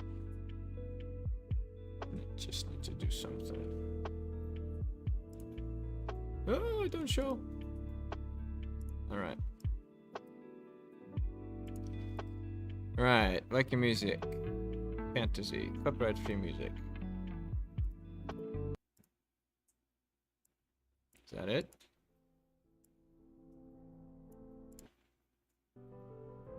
That's not epic. Epic battle.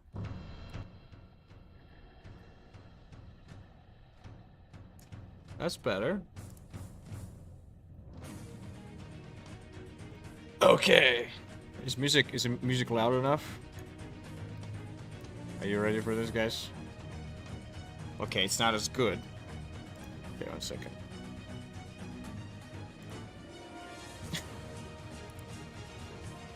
Alright, wait a second. Wait a second. My friend, oh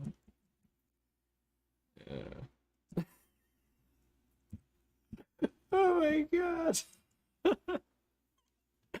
This is hilarious. Do you guys see this? Where are you guys?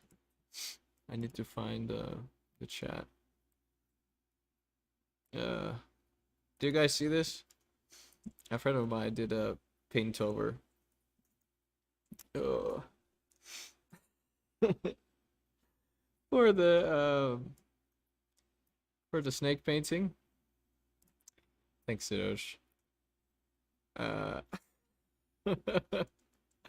don't want to zoom in. Just let the mind fill in the blanks. Right, guys. Having professional painters as friends watch your stream is sometimes not a good thing. Alright, I'll show it. Oh boy. Yeah. Alright. Are you ready? Honestly, it's not that big of a deal thing, but I wanna milk it. Milk the moment. Okay. music a little bit louder. Are you ready? I need some water.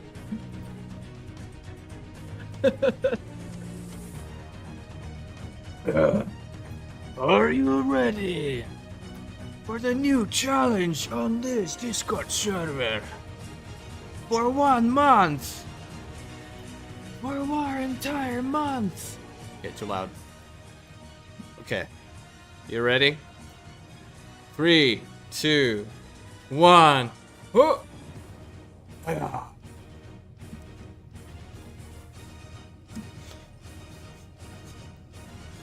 We're gonna have a month of Vikings and Giants challenge. For 1 month. You have to do 1 painting each. No. 1 painting every 2 days. Starting traditional, going to digital. 1 day for sketching, another day for painting. It has to do something with Vikings, something with Giants. I'm gonna stream 2 times a week for it, and it's gonna be epic and awesome. We're gonna have 4 first spots. Number 1, if you win, you get a free mentorship from me. No, you get a color and light course for free, and then you get 1 hour call with me for free. For second, you get the same thing but without the call, or you get 30-minute call instead of 1 hour. For the third one, something similar. I don't remember. I don't have the notes in front of me. And the fourth place, something else. So anyway, we're gonna have 4 first places, but it's not about that. It's about participation. But yeah, I did paint this thing yesterday, so hope you like it.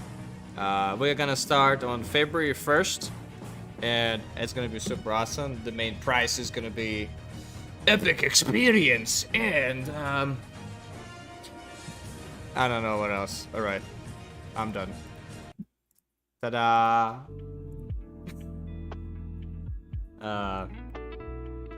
Yeah, I'm not really on my game today, am I? That's not the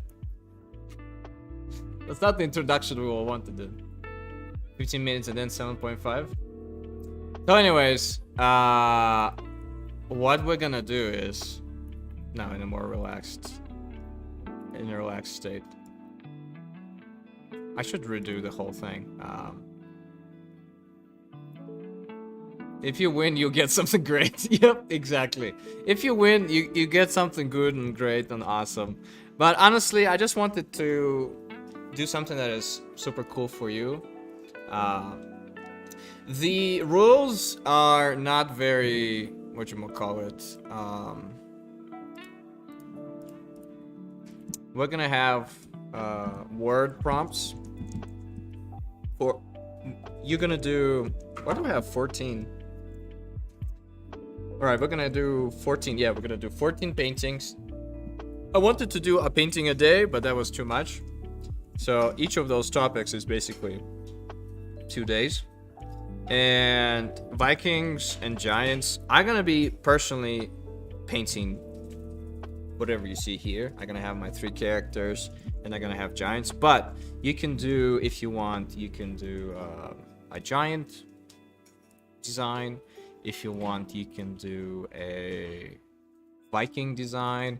You can do, it just has to be giant. It could be a giant mushroom. We have a interesting relationship with the word giant in our family. It looks like we're all children and we're 3, and the only coloration between giant and anything else is anyways, basically you can do 2 of anything. You can do, I will be doing Giants and Vikings fighting or interacting or anything else. You can do just a giant design. You can do just Vikings. Those are key words that mean absolutely nothing, so you can use it as a guide, as a feeling, right? So for example, smiling, soft, fat, it could be anything. It could be a giant pillow, it could be a giant fluffy thing, but try to keep it within the Viking genre if you want to. I'm not saying that you should do just Giants or just Vikings, but personally that's how it was intended to. But the main thing about this challenge, so you guys have fun, you do some portfolio pieces. I'm gonna be streaming it twice a week, So starting Thursday, I'm gonna be streaming Monday, Thursday at 10 each time, and then in the meanwhile I'll be recording a bunch of speed paints of how I personally gonna do it like this. I'm gonna do it traditionally, and after I do it traditionally, on the second day I'm gonna go digitally, because I think is this music good enough for for this? Because was it too loud all this time? Yeah. The main reason why I'm gonna encourage everyone to do it the first day traditionally, in terms of sketching and thumbnailing and designing, is because I think there's too much pressure with Control Z. And when I rediscovered pencils and paper, it's yeah, it just will give you a little bit freedom and more relaxed time with your art, in my opinion, because nothing replaces traditional, and then we're gonna meet it with digital. So the whole thing is supposed to be a very kind of like therapeutic thing. So you go, you get a sketchbook, you get a pencil, you get a little pen or anything else, and then you start doodling, and you start doodling traditional. Get some audiobook on, you take away your phone away, you walk away from a computer screen, and then you just interact with something tactile. Yeah, and then we're gonna have I'm gonna show you how. We started experimenting a little bit with formats on Discord, and over here I just did color and light tests. What we're gonna do is we're gonna do day 1, day 2, day 3. This is, if you don't know, this is a forum. So basically each thing is basically a whatchamacallit, it's a thread, right? So you can go into day 1, see what people do, day 2, day 3. We're gonna have 14 of them here when we reorganize everything, and then we're just gonna do everything in Discord. Everyone will see what everyone is up to day by day. I'm gonna make, again, this is unofficial announcement, so very spontaneous, but I really wanted to share it with you guys because there's 40 of you here, and 40 people is a big crowd, right? So I think that everyone's gonna have lots of fun. I definitely gonna have lots of fun. Also, you want to see a I also did an Instagram version of this with little hints. Yeah, when time comes, it would be great if you guys can repost all of that. It's gonna be a great Vikings and Giants challenge, in my opinion. And again, who wins gets something good and awesome, and who doesn't, I'm pretty sure you get some goodies too, like maybe, I don't know, a discount to my color and light course or something like. But again, the main thing is just get a community together, have something fun, and it's gonna be for the entire duration of February. I think there's like a 1 or 2 booster days just in case you skip one. So yeah, I'm excited to see. Especially, I wanna do a Murmuring Misty Silk. I don't know what giant that's gonna be or what creature it's gonna be. I think that could be really cool. Yeah, the logo itself, I actually had multiple versions of that, but that's the best one I came up with. So yeah, that's the challenge. It's gonna go for the entire month of February, and then in March, the cool news is that I'm gonna be starting my color and light course in English for people who are just thank you, Boris. 199 from Boris himself. By the way, Boris is a pretty cool dude in our Discord server. He runs our Dungeons and Dragons campaign. Yeah, I think it's gonna be awesome, guys. So right now the task is, relax, prepare for yourself, brace yourself, because on Wednesday we start. Yeah, I'm very generous with my $2. Thank you, Boris. You're amazing. We got a donation, Luba. $2. Yay! Yay! You wanted to buy milk? Now we can buy like a third of it. Yes. Thank you, Boris. It's not about the money. It's about the intent. Peach juice is $2.99. That's okay. Thank you, Boris. You paid for half of my peach juice. What is the stream supporter? Yes. So yeah, what other plans do we have for the entire duration of February? Yep, that's gonna be just it. We're just gonna be hanging. I'm gonna be hanging out in voice chat. I won't say every day, but the majority. I'm gonna record all of my speed paint so I can share it with you guys so you can see what my process is. You can update into the forum on Discord that me and Julie will need to do tomorrow. Yeah, and then I will write down all the rules, but I really encourage doing it the way I intended it to. It's like going traditional for the first day, or at least, you know, for the first half of the first day, for example, or at least starting traditional, just brainstorming, and then just pencil and paper and maybe an eraser, and then because I think if you do stuff traditionally, you will you'll just relax more. You'll get less anxiety because you're not on a computer. You're not gonna procrastinate as much because you're not gonna be on a computer. And I think it's just gonna be a good, solid month of just painting. And then because 2 days is more than enough. And then for the next month's color and light course in February, March, and then basically the way I did it is we're gonna have for the rest of the year we're gonna have a challenge month, a course month that I gonna do myself with my feedback, and then a rest month, and then again challenge, a course, and then a rest month. So this way we can have fun and then learn something, and maybe you guys will support me by buying the course. It's all up to you. I don't. If it goes well, great. If it doesn't, oh well. All right, and then the third month we're just relaxing and then doing plein air 30-minute challenges and then just chilling. And then after the month is over, we start the cycle over again until we get to the art camp. Yeah. I think that's it. I have nothing to say. Just look forward to you know, Instagram and Discord announcements and then new channels. Prepare yourself mentally. Get a sketchbook. Get some pencils. Prepare a nice lit place where you're going to be doing all of that stuff. All the hashtags and how we're going to participate in, and then all the first and second places. It doesn't really matter that much, but we're going to announce that later. And yeah, an exciting new year's coming for all of us, I think, in Valhalla server. I think it's going to be really good. I was going to sleep early today, but I know if I'll be able to rest without drawing first now. Good. If I have something to do a specific day, do you mind to do it in one day, one topic?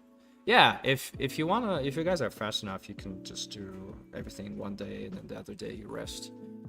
But I was just trying to figure out something that is not too what you call it,